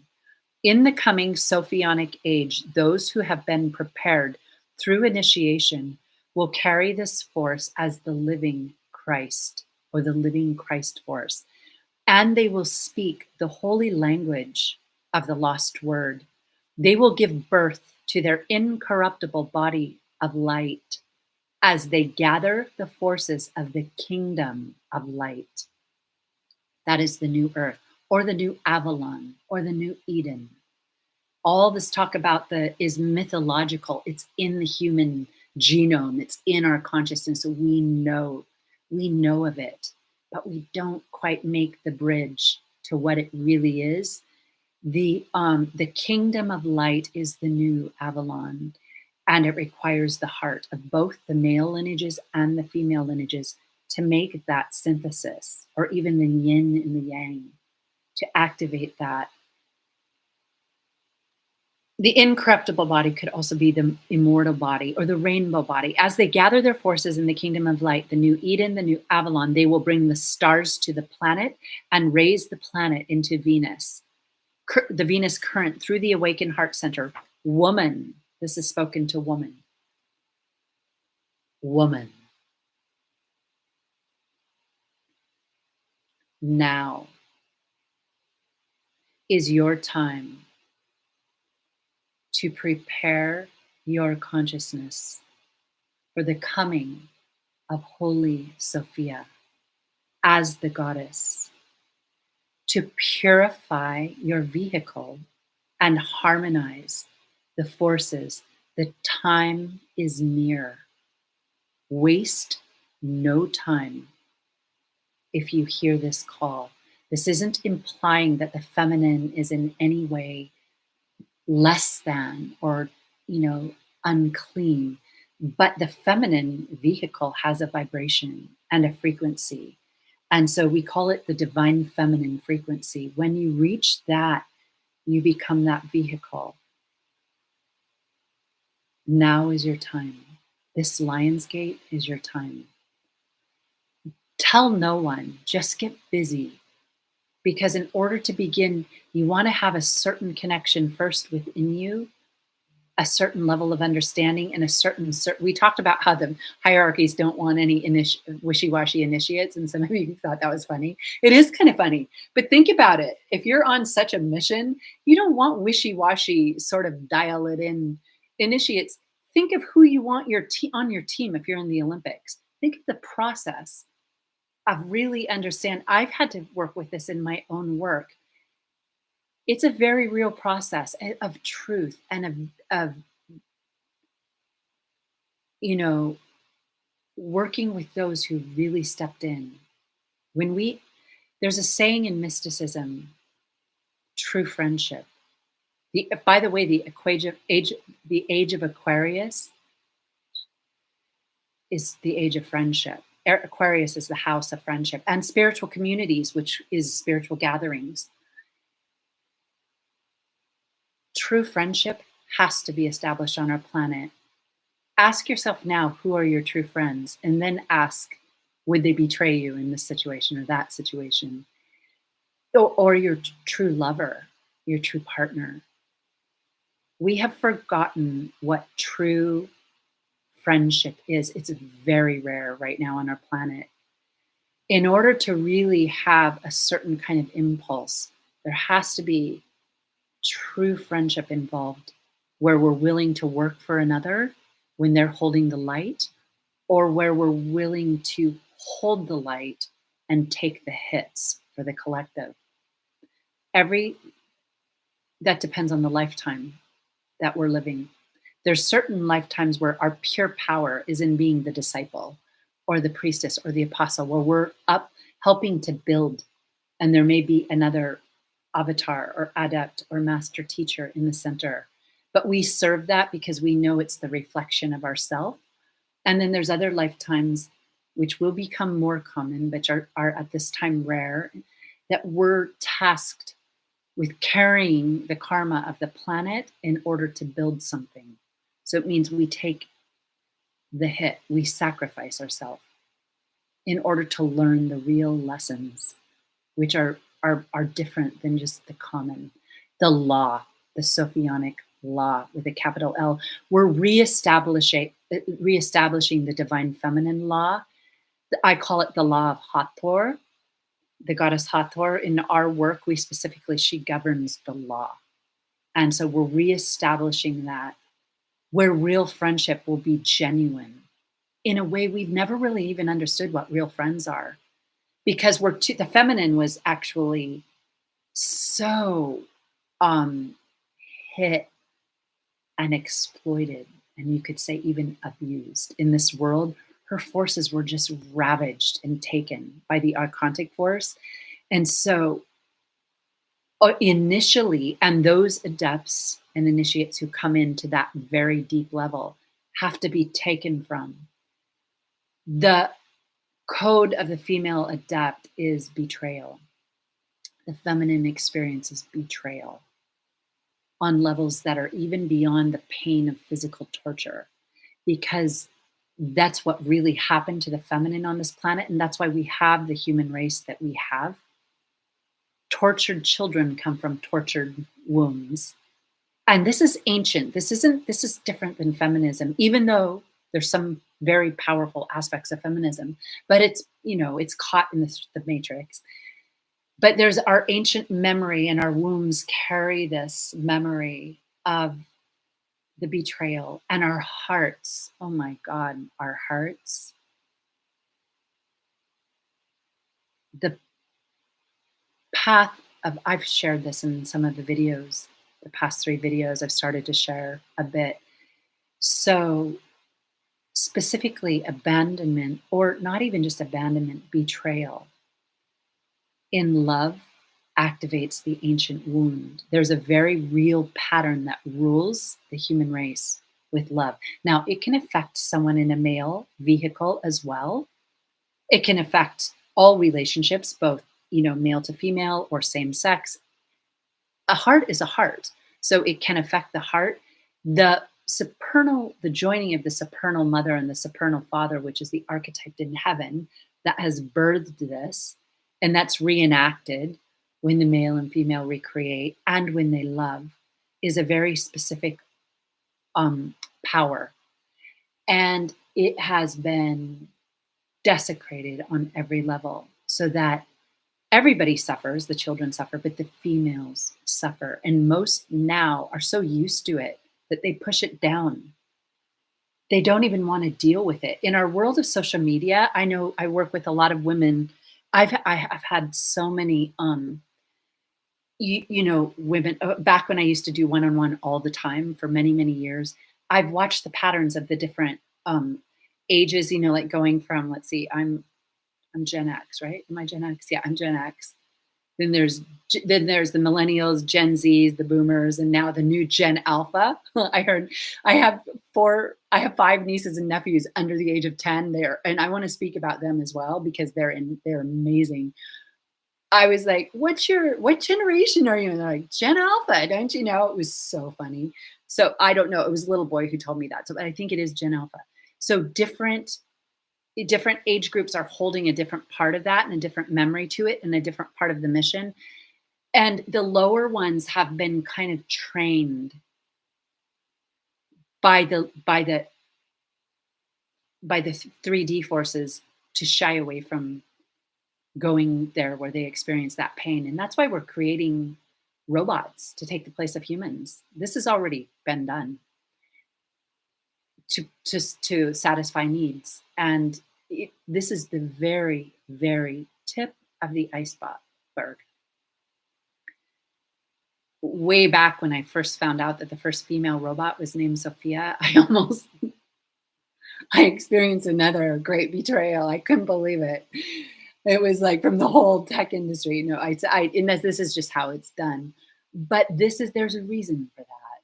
There's a reason for that. And so you just catch where we should go from here. That memory is being healed and cleared, we say, on the astral plane. That balancing of masculine and feminine requires real roll up your sleeves, bow into your heart, have patience, and keep loving. Heal your mind, heal your rage, because there's a deep rage and betrayal buried in the feminine. It's why women betray each other, why women take from each other, why women always want what another woman has or don't want another woman to shine. There's all kinds of reasons around that, all kinds of reasons. But the ancient reason is the Archons programming the feminine, because when the feminine unites, big things can happen. And we're all equal. In that space, we're all equal. Before we step into that space, there's different levels of learning and wisdom and discernment and speaking, creating. We have to learn the lessons that we came to learn on our wheel in our astrological blueprint. However, once we enter into the nucleus, we're all the same. And even though some may be serving others and some may be holding the space, the bliss and the joy is we share in each other's joy. So when I feel, let's say I'm working for a female adept, which I do, on the adepts that I'm working with are not physically incarnated, but they run this school. And so my joy 100% is to surrender to the directions, even when it throws me off. And it feels as if I'm going to really, really suffer in the physical world, to keep holding the light, because at certain levels you are given the mission and oftentimes you don't quite get it. So you have to backstep and redo. But we do that. We share each other's joy and each other's sisterhood in that, if you're a woman, that you know what you're working for. And you realize I once wrote a post that there's one woman. You could say Eve in the beginning and she becomes all the other women. One woman. And Eve, by the way, holds the correspondence of the word. The mystical word. The mystical word. Without her, there is no word. There is no healed humanity. There are different rays that she works through. And that's what the feminine esoteric codes is about. Okay, waste no more time. Almost ready, and then we'll do Solar Venus. Find what is okay, so this is the advice. Find what's important to you. What did you, oftentimes it's what you knew as a little girl or a little boy. For us, I'm speaking to everyone here, even though there's a very specific womanhood thing coming through for today. It's the mission of Light Body Woman. So find what's important to you. You know, it is so true. I could tell you, in this lifetime, I just had one son. Oh my God, he already knew. He's already telling me a lot. I've said some things in the videos, but he knew. I knew. And recently he made a change in his life. And I had been so confused why he didn't make this choice in the first place, because I knew what he told me as a little boy. And recently one of the calls I got for him, and he was like, Mom, I'm going to do this. And I was like, it was crazy. It was the exact blueprint he had told me and drawn as a picture as a child. I told you, I made an altar in my closet at 4 or 5 years old, in my pink closet, with the altar to Sophia, with all my dolls, the acorns, the holy water. What have you known? We oftentimes block it out because before the age of 7, there's, the saying, and now it's becoming even more mainstream in psychology, that before the age of 7, we have a more fluid communication with the higher realms and with the earth elementals and angels. And I know I saw angels, and my son did as well. He talked about the angels in his heart, and I saw them spherical. They come to children, and they come to the children that are birthed on this mission too, are in communication. You can see it even in a child's eyes. So find that focus, write about it until you know, and then get busy. I say this every video. And approach it with reverence, with prayer, with devotion. If you're not sure what to do, first feel the devotion of your heart. Find a prayer. I've talked about the new Hail Mary and it has a religious association, but any kind of prayer, when you pray, you go into your subconscious mind. Prayer is really union. And so when you pray in a devoted way, you open the inner realms, and you can even go back and ask in the Akashic to see yourself as I've done this with, in fact, I'm just thinking of this. I've done this with so many of you in mentorship in meditations where we went back in your childhood to reclaim that. And it's amazing how many people get the exact mission they knew as a child. You just go into the Akashic and go back. See yourself in your pure innocence as a child, even if things were rough. I did, I taught theater. I taught acting to children for a while. My son was in private school at kind of a, not a Waldorf, but a Quaker school. It was it was a similar to the Waldorf, to the Rudolf Steiner schools. And it was very, open and very artistic and spiritual. I told you they had an acre of garden and they studied gardening, but I taught theater to these kids. And I just want to share this because I channeled in the course. I had never taught theater to kids, by the way. They just were asking for volunteers, I think for an auction, something you could auction. And so I literally auctioned that I would come and teach a course in theater. And so they made money, and then I did it, and then there were other aspects to it. So, and then they brought me in to really teach. This is what the first thing was that we did.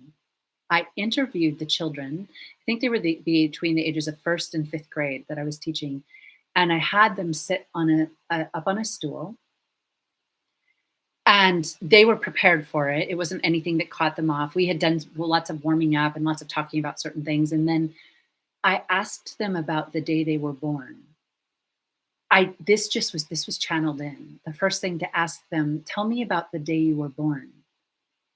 And it was one of the most amazing things I've ever experienced. And I think I know now it came because of my work in fertility and because of what I had gone through in birthing my own son and understanding the profundity of it. The first couple were like, they'd stop like, what? And you would be surprised how quickly, at first they were like, the day I was born, as if I was just a baby. But then every single one would stop and just start to talk about it. And their own creative imagination. It was the memory of their birth was inside them. And I didn't even understand the impact of it at the time of what a big deal it was. But it was so precious and innocent and beautiful. And it was within the boundaries of me teaching children. It wasn't to try to draw anything out that would be traumatizing, but it was the spiritual nature of birth. And they knew what that was. So I don't know how I got off on that, but it's profound when we realize what we knew as children. And they were in that range too, some of them, where they were still completely open. You are love. It is love that unlocks the highest powers of the universe. Woman, you are love. You birth love. So all humans are love. But the archetypal correspondence of the female is the heart. With the man and the male, it's the mind. This is in esoterica. In the woman, she's the womb, but in polarity of the mind and the heart, in that sort of, you call it the heart-mind coherence, woman is the heart. She carries the memory of all feelings. And so the heart also is the source of love. It's the source of motherly love, of romantic love, of creating art, as in the light body artist love. Union. The heart is the source of all that is noble and beautiful and harmonious in this world. Until the collective feminine is healed, we will not be able to open the collective heart. And that is the mission of the age of Sophia. She's that descent of the dove that activates the heart and takes us through the initiation to really activate it. There's, in mysticism, you hear I did a couple videos on this, lifting the veil of the goddess. We specifically called it lifting the veil of Venus. This is in the heart, and we cannot see that until we're purified. She will not reveal herself or be profaned. She cannot. You see behind me, we have Venus, and she's a very, very powerful part. I've said this before, but I actually connected with her at the Uffizi and spent hours receiving from that specific stream, which for me, I'm connected to in my actual incarnation. So it was very powerful. We're lifting her veil, but it requires the healing of love, fertility, art, the word, and beauty, mystical spiritual beauty, which has been lost. Everything holds a frequency in this world to be spiritually and beautiful as a container of the forces. The beauty in Kabbalah, beauty is assigned to the Sephirah of Tiferet, the sun. And the reason is because it's the sphere of harmony and healing. When we're beautiful, we emanate the sun or the Christ force, and it comes through our words, it comes through our eyes to create our reality, and it's in our breath. The breath actually, breath births sound. And the Ruach, the Ruach Elohim of the Holy Spirit is the breath that births the Logos. And when you think of the tree of life, you have fire, water, and air. Air is the central pillar. And so we're always balancing the forces of mercy and severity, the forces of what we sometimes say Jupiter and Mars. It's one of the reasons we work so powerfully with the fallen Mars force to raise it back to light body Shakti. And we work with Jupiter as well. And so we hold really deep teachings with Jupiter that correspond to Lilith, which I'll be speaking of in the next archetypal video of Lilith. Remind me. They're already in there. I know they are. Okay. So this is what is meant by beauty and by frequency. When you see in the world, our world is obsessed right now and just running programs, and even our art is affected. Our technology, everything's infected with even a superficial, shallow beauty. I mean, you think of right now, what you think of, and there's nothing wrong with it. Beauty is beauty. So if something can look really good and only be skin deep, and that's great. It's still going to excite people's interest. It's still going to attract in advertising. It's going to attract in love. But the beauty of the soul, we call the eternal maiden archetype. The post I had, I think it's definitely still up, but it was the eternal maiden. That's the immortal body of light that we work with. The eternal maiden archetype is the goddess that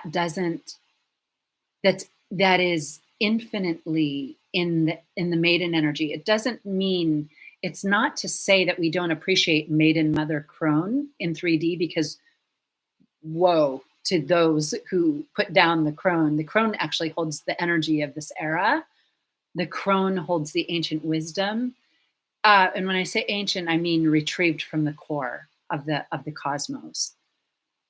But the eternal maiden is pure beauty. That's why when you see saints and mystics, they have that halo. They've embodied true beauty. And that beauty moves the heart. It doesn't just move the reproductive system or the dragon current that wants to merge or that wants the lust to consume it. True beauty makes the heart center open, and it unites heaven and earth. True art, and the art doesn't all have to be about, it doesn't have to avoid dark topics, but a work of art. I saw this when I acted. It embodies such a power. When it tells the archetypal story of humanity, it's a great work of art that's held in the etheric temples for all time. When something is great, like the great art, it's infinite, meaning it may die on this earth plane, but in the halls of wisdom, the halls of wisdom are like a museum, and they hold the great works of the great art for all time. They're a record of the human race and the art that we produce. So we should all aim, when we activate and bring it back to Leo, the creative imagination of Leo, the solar feminine in the heart, to create what is infinite with the higher forces, the higher serpentine forces. That's at a certain point, you're only interested in that, whether it's music, whether it's painting, whether it's, teachings or a book, that it's created in the frequency that it's forever. And so that is how we know when we become the light body artist. All right. So I think I talked about Leo is the sign, the archetype strength from the tarot, and it is love that we said that love. It's love that activates the highest powers of the universe, divine love. Okay. You are love. You are the heart for the human race. This is back to womankind, holy womanhood. You are Magdalene and Mother Mary. You are Lilith and Eve. Your vehicle is made for holy conception and birth. But you must purify your word. The tower represents the Mars force. This is the fallen force in our world, the Tower of Babel that split our energetic wholeness into a discombobulated, disjointed, desecrated separateness where we can't even truly have friendship. We no longer can hear each other or see each other. We only see our lower ego projection. There's a whole mirroring thing that happens. And yes, sometimes I'm mirroring my own shadow, and sometimes there's a shadow coming at me to activate something of beauty within me. But we mirror each other, and mirroring is the female. The power of the mirror is the moon, and it's the female. So the fallen force has turned the power of the word into the Tower of Babylon. We're infertile. We're inert. We often say, in Light Body Woman, we say the masculine is inert without the female. So it has to gather the lower forces of war and of, greed. It can't quite get the higher forces. It's Mary, I showed you Mari, which was something that we came into it in the podcast. Mari is Mars. And she restores and regenerates the light body Shakti. This is her season, Lionsgate. Up the August 15th, even I believe in the church, I know it is because I went to, as a young girl, I went to a school called Assumption. And Assumption is the feast day of the Ascension of the Virgin Mary. But it's so highly esoteric. It is the Ascension of Sophia, the Virgin Mother, the Virgin Sophia. It's the purification of the fallen feminine force, which fell only to touch the very depths so that she could regenerate and bring Mars back into its true projection as the word. Let me just ask one moment. The holy fire. It's also the regeneration of the dragon current, which we refer to as our union force, the force of procreation, which is in Leo. Mars also rules Aries, a fire sign that is trine with Leo.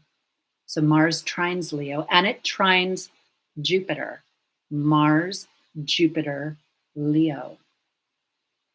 This comes from the Light Body Woman teachings. Mars and Jupiter, I often refer to as the polarity. at a certain level, Kabbalistically in the tree. Leo is the sun and the heart. So they must, in this, we often say we're balancing the astral plane. This is what this is. And it requires the recoding of how we create. The recoding of how we create. The raising, the elevating of the feminine force. The elevated feminine principle. Hear the call on this day. Oh, this is big. 1 second, I have to back it up a little bit. In her forces, okay. Inverting, okay, so the Tower of Babel, the fallen Mars force through the tower inverted the feminine force. The feminine force is the sound current. It inverted it and broke the logos into a bazillion pieces. We became separate from each other. Those of the Holy Virgin Sophia became this is an archetype, the whore of Babylon.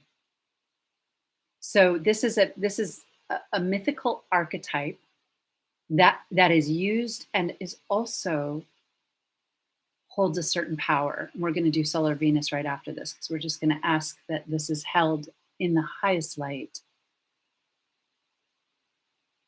Just one moment. It represents, to say what it represents helps to balance that energy. There's a lower pulling energy in saying that. This is what balances it. That is the archetype of the lower path. So let's say if you hear people talk about spiritual bifurcation, the lower path is going into that archetype. It's an ancient archetype. It's always been here, but it's about capturing the feminine, capturing it. We talk about this. I'm going to throw out 2 different archetypes that are, and one I've been seeing around lately. Okay, so there's the archetype of the 8th house in Hades, the underworld of Scorpio, the dark world ruled by Pluto, the dark, dark forces of entrapment and ensnarement. There's another archetype that comes through anthroposophy called the 8th sphere. There's some similarities, and there's also an understanding. They're coming through different streams, so there's also some different understandings, and one's a bit more masculine. So the 8th sphere is that it is that entrapped feminine energy of the goddess that serves a lower master, that forgoes the path of the Lionsgate portal, the path of the masters, the path of the adepts, in replacing it with the path of pleasure, which is also the path of pain. But even to annihilate certain pains, to when we get trapped in it, it's the pain of dissociation. We no longer have access to the higher quality of the Virgin Mary. We can't get it. So instead we bow at the altar of the fallen. There is a crossover with technology right now. We will talk about this with Lilith. In fact, the Lilith, there's a lot of writing around this. It was a little more jolting to bring that into this frequency, but in the Lilith video, we go into it. So, because Lilith is connected to this, and it's Lilith that's ready to shed her skin. And that's why we're speaking of the Serpentine goddess today. In the age of Sophia, the presence of the goddess awakens the music in the hearts of human beings. Those souls who can rise will rise, and the earth itself will rise. The consciousness that chooses to go into the inorganic only to experience more knowledge. Let's say there's so much knowledge. You think you go on the interview, you can have any knowledge in the world right now, anything. It's that kind of knowledge that I can know. And it's not the Akashic record. The Akashic record is the higher archetype of what this new AI world is. The Akashic record is the true living ocean of what we call the Stella Marie. Stella Marie. We called the first video the return of Stella Marie. I'm just keep going, seeing into that video. The star of the sea. That is the Mother Mary archetype. That is her archetype at Lionsgate through her portal at August 15th. August 15th in 2016 was the day that I presented Light Body Tantra. It was the first time that I was able to speak the words, and it was on her. I was given her day as the day to speak. Light Body Tantra is the Virgin Mary returned. And a lot of people got to do it this year, which was so amazing. We did Light Body Tantra Part 2 in January. And I left it on my page if you're interested. So it's also in the school with everything else. So let's just look at that. This is governed by the lower side, which is twinkles. We sometimes say the false light or the bedazzling, in being impressed. But let me tell you, the law of suggestion is this archetype. The law of suggestion. This is just coming in now. I used to speak on this quite a bit. This is deep work we do. So in one path, you are suggested upon. It's not free will. There's a free will within the reins of this lower system. It's like a whole other reality. And it's the reality of the underbelly of Scorpio, where we fight for our power. However, that one resurrects. In this system, which is a whole entirely different system, which actually I'm very familiar with, but I'm not going to touch on too much of that today. So the other path is the path of us activating our true law of suggestion through our sound current. So we either choose the path of slavery or the path of embodiment of the divine feminine. Now, there's going to be some crossover, just like anything. There's a little spot for like a purgatory. There's going to be a crossover where we get time to, humans that are capable of awakening get a space to work it out. It's not that we go straight into, this is going to be a global initiation, and it's everyone taking part. Let me see what else I can say. Because I didn't even plan to open this. It was, okay. All right, I see. So, and then we do Solar Venus. I'm going to say this. We talk about this in Lilith. This is something I talked about about 2.5 years ago, maybe 3. It was around 2021, coming to the end of 2020. There's a lot of people with feminine energy and spiritual energy that have been manipulated and are listening to the voice of, let's say, it's the fallen angels, meaning it presents a certain way, but the intention behind it is something different. This was a plot that I spotted immediately, and I spoke to it. I can't go into that today, but we go into it with Lilith. And it was those who are attuned and who haven't anchored themselves and built that foundation we talked about are a little more wooed by things that seem intangible, by believing in things that you can't see, but you're told they're true. This is what happens in some kinds of like new age spirituality, and meaning we're much more willing to believe the unseen, those people who carry spiritual energy and feminine energy.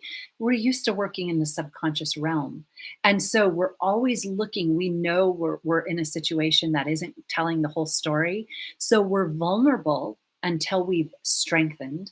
This is why the mysteries are the mysteries.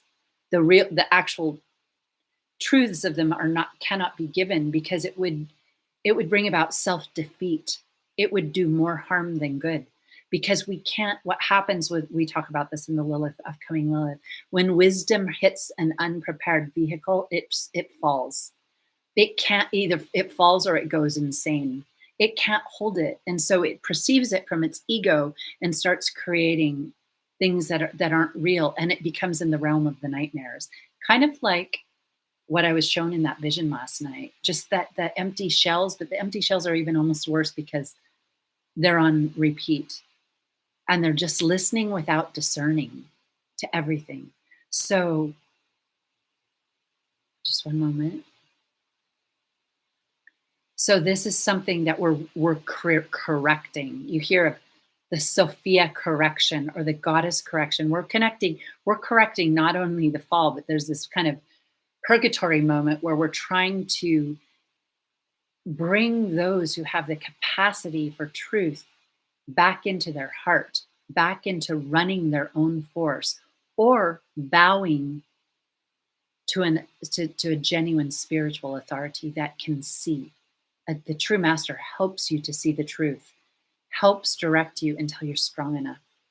If we can actually awaken the inner teacher, we have the divine authority, or of the higher self.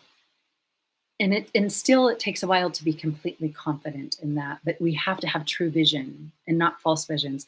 So the tower is also the Hebrew letter Pei, and Pei stands for the mouth.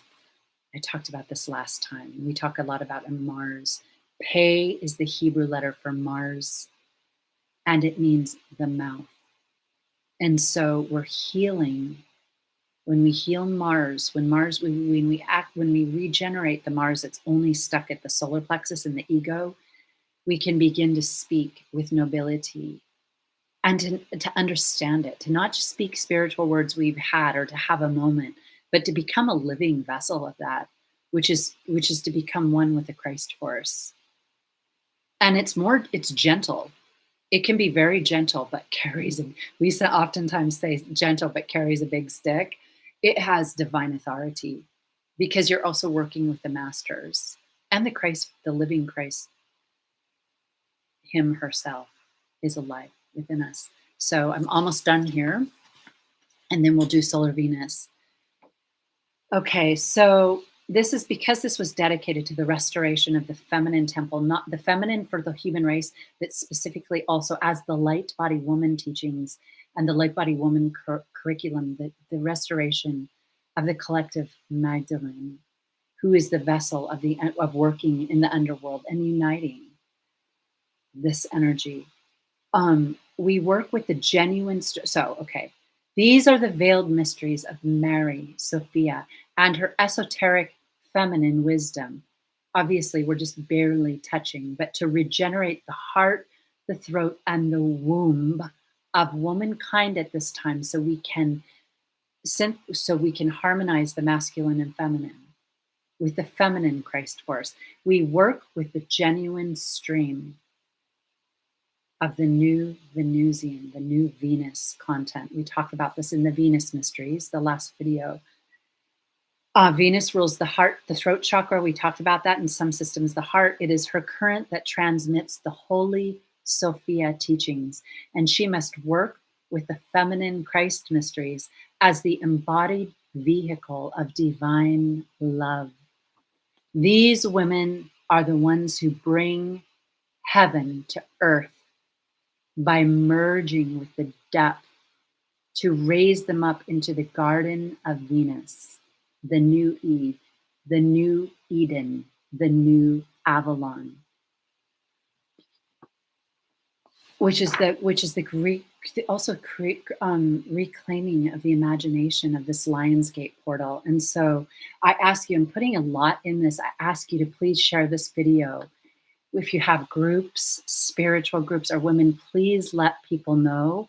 This is a clarion call, and this is a call out to all groups that are working right now. It's time to unify. It's time to bow to each other. And if we're not stable enough yet to really hold true friendship, to pray that we can gain the power to hold true friendship. Initiates are friends. Sometimes they don't, the higher initiates don't always connect with each other because they have to hold their own stream. And they're meant to actually not have the comfort of each other. They're meant to rule their flock and to govern over what they're giving.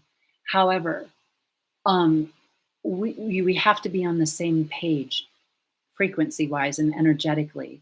Like, let's say, you know, in my own work, when I go inward, I know who's who, meaning I'm privy to just understanding where the points of light are on the planet, because it becomes a matrix.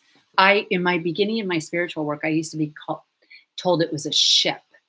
And so sometimes we say the mothership. The mothership of Ascension is the connecting of the coordinates around the globe that activates the feminine and that activates the Divine Mother. And this is what's happening in the age of Sophia. So we need to bow inward and pray to be shown how we can be true friends, whether it's on the inner plane or the outer plane. We harbor no rage, anger, judgment, or competition to each other.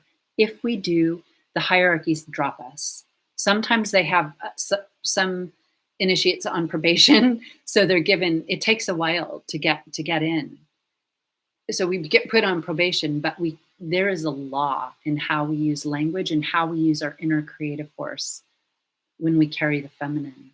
And we have to, everybody is a subject of the great law of Hathor and Sophia, especially in this age. It's the only law that matters.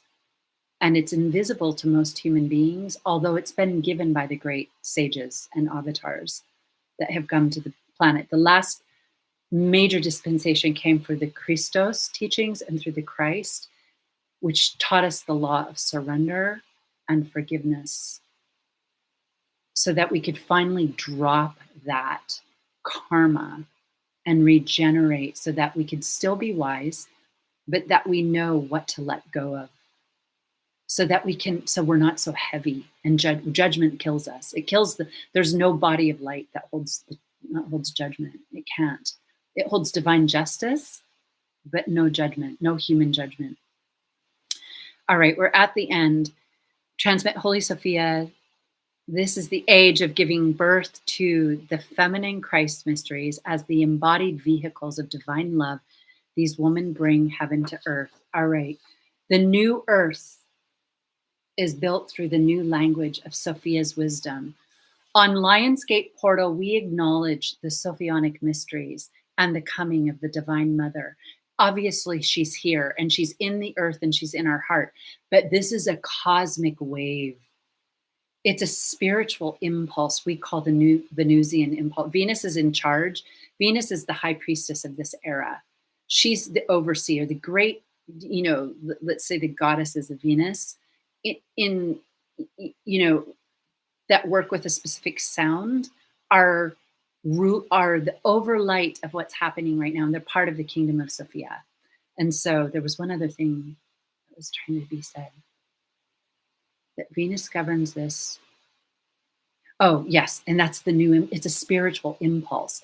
Our heart has to be able to receive it. This is Lionsgate. We'll take a moment, in just a moment. We'll do the Solar Venus prayer, activate the temple in our heart. All of the work of Light Body Yoga was drawn from this, and it was a pure stream to create, I don't want to say concrete, but written oral tradition that is held in the Akashic Hall infinitely. It was actually partially received from the Akashic. It had been prepared over certain lifetimes, and then being anchored is a completely different level. To bring anything really to earth that holds a spiritual frequency requires a sacrifice. the great sacrifice of the Christ on the cross of matter. So this new Mari impulse as the word of the goddess, the language of Sophia that brings the kingdom of light, where heavenly mystics can be heard, where the mystics are heard and spoken through the vocal cords of her holy initiates. So the mantle of the feminine mysteries is to be found in the heart and womb. Right now, I'll look down for a second. I'll roll the rest of this over into Lilith. Let me just see if there's anything big. Yeah, okay. Oh, I'll just say this. This was in the second work of writing that I didn't get to today. There's always more. The seed.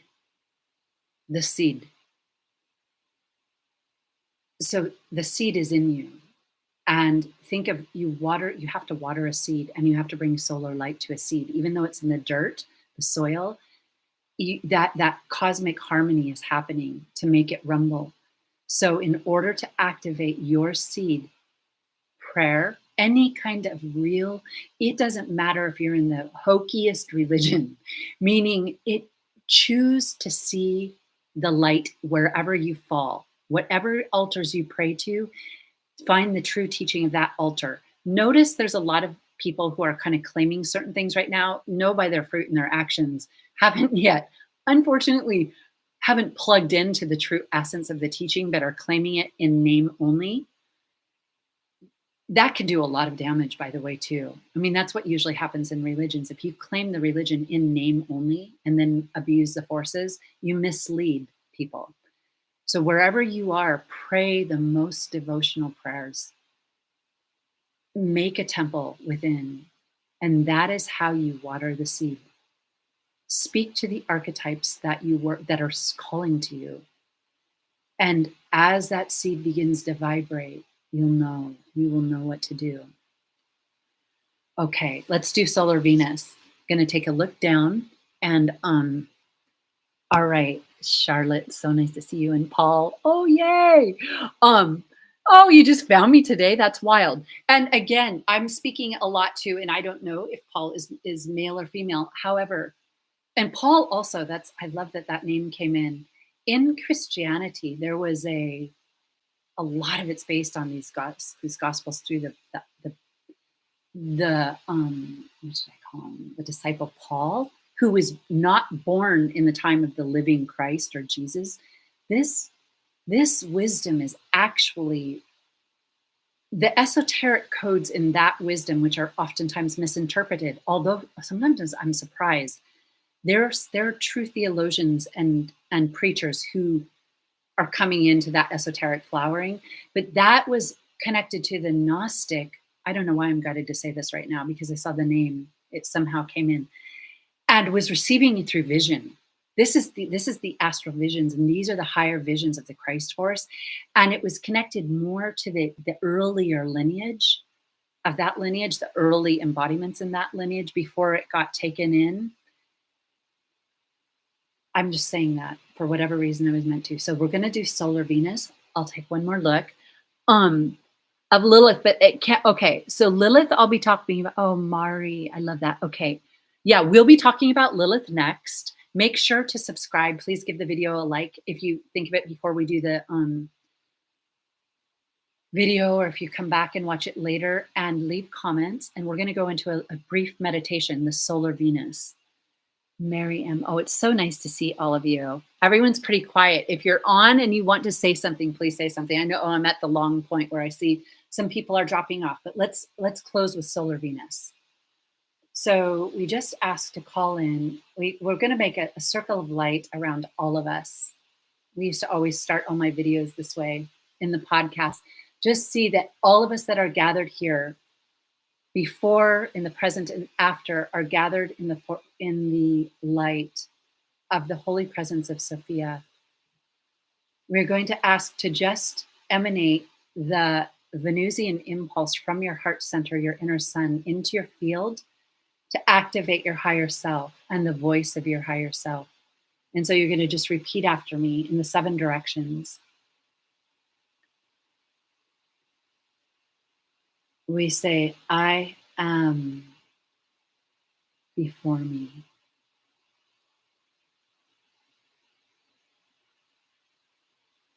I am behind me. I am at my left.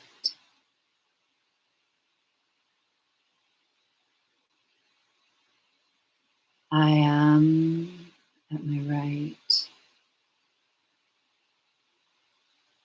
I am above me. I am below me. I am unto me. I want you to take a deep breath in on your next inhale. Hold it for a moment and just see yourself in your archetype or your vision. Hold your breath until you have it. You can do it. Just hold, create that vortex within you. Receive an archetype of who you are at this time moving forward into this new Avalon, the kingdom of light, and what your mission is. And then as you exhale, I am, I am, I know I am. I am, I know I am.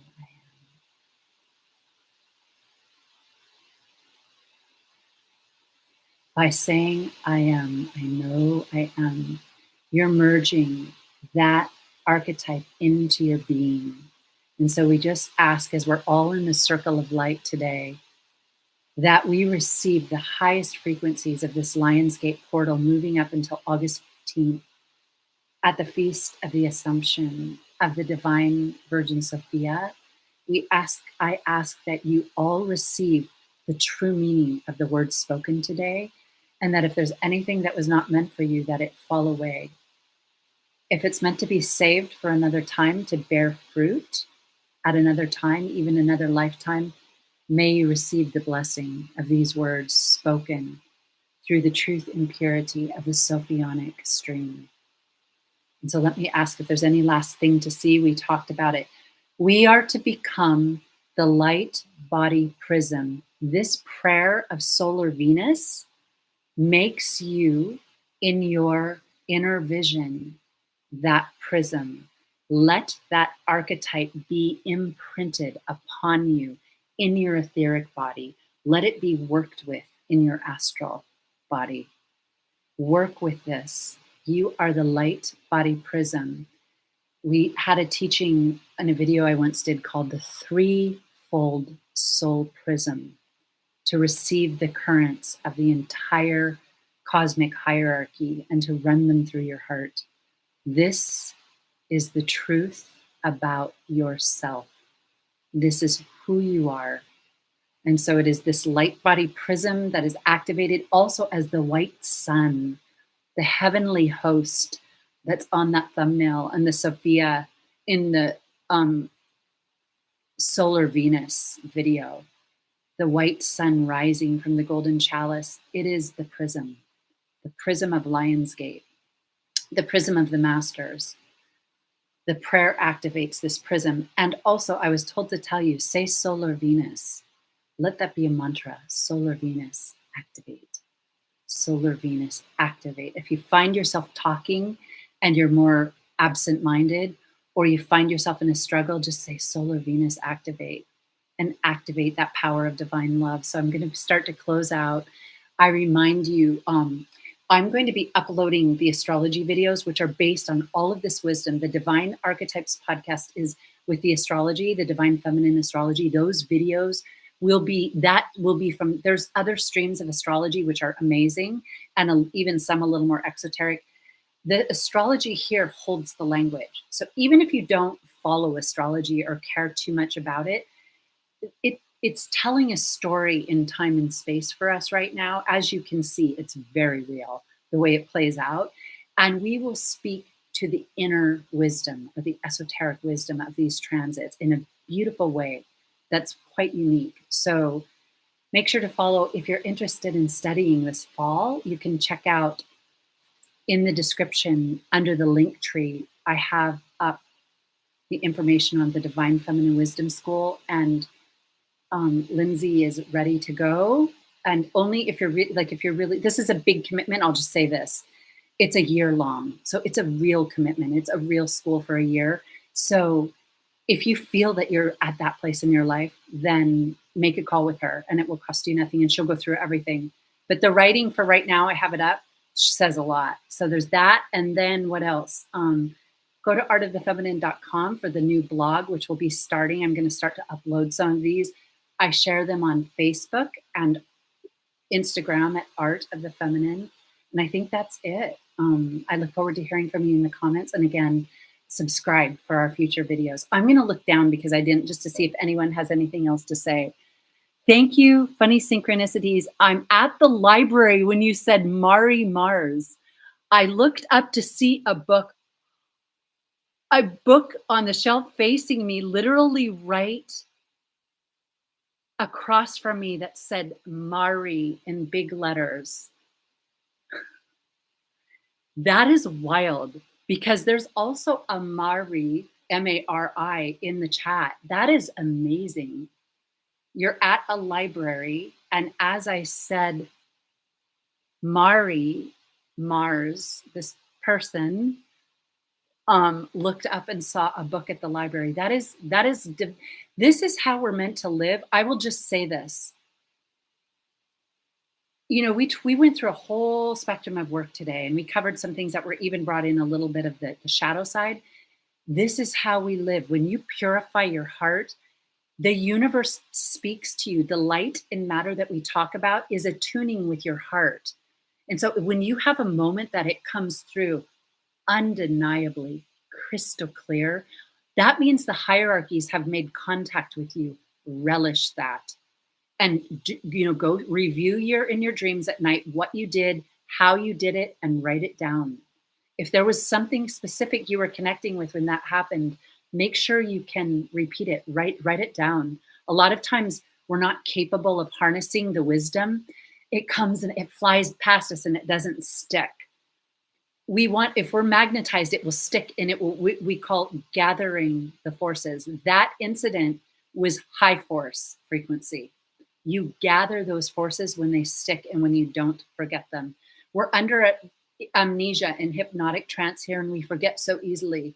The wisdom is everywhere. You can Google anything. You can find all of the esoteric books that used to be hidden in the different schools. They're all out there now. Everybody can read them, but it doesn't stick. It has to stick. You have to become that prism. You have to be magnetized so that your library is a reality for you. And you just, sometimes when you see me looking around, I'm looking in the library. And I know it looks funny sometimes, but sometimes it, like, that room in the library opens, or that room, and you can receive the wisdom. So thank you for sharing that. That was amazing. Mari, thank you. Thank you, Lena. So nice to see you. Okay, I'm going to just take a quick peek and see Charlotte, Mary. I won't say everyone's names. It's so great to see everyone. Divine Feminine Ascension. Nice to see you, Celeste. So nice to see you. If you had to leave early, check back. I will put, I'll timestamp this one because it's long. I thought we'd only go an hour, but until we meet again with Lilith, with the Aquarius full moon on the 19th, and a future Q&A, I bow to you. In the name of our divine and holy mother, may the world be blessed. May the hungry be fed. May the sick be healed. May those who have no home find shelter. And may we love each other. May we discover the real meaning at all of our religions. And may we live it. May we live and walk as the masters do. We close this with amen, amen, amen. And I will see you soon. Happy Lionsgate portal. So great to be here with you today.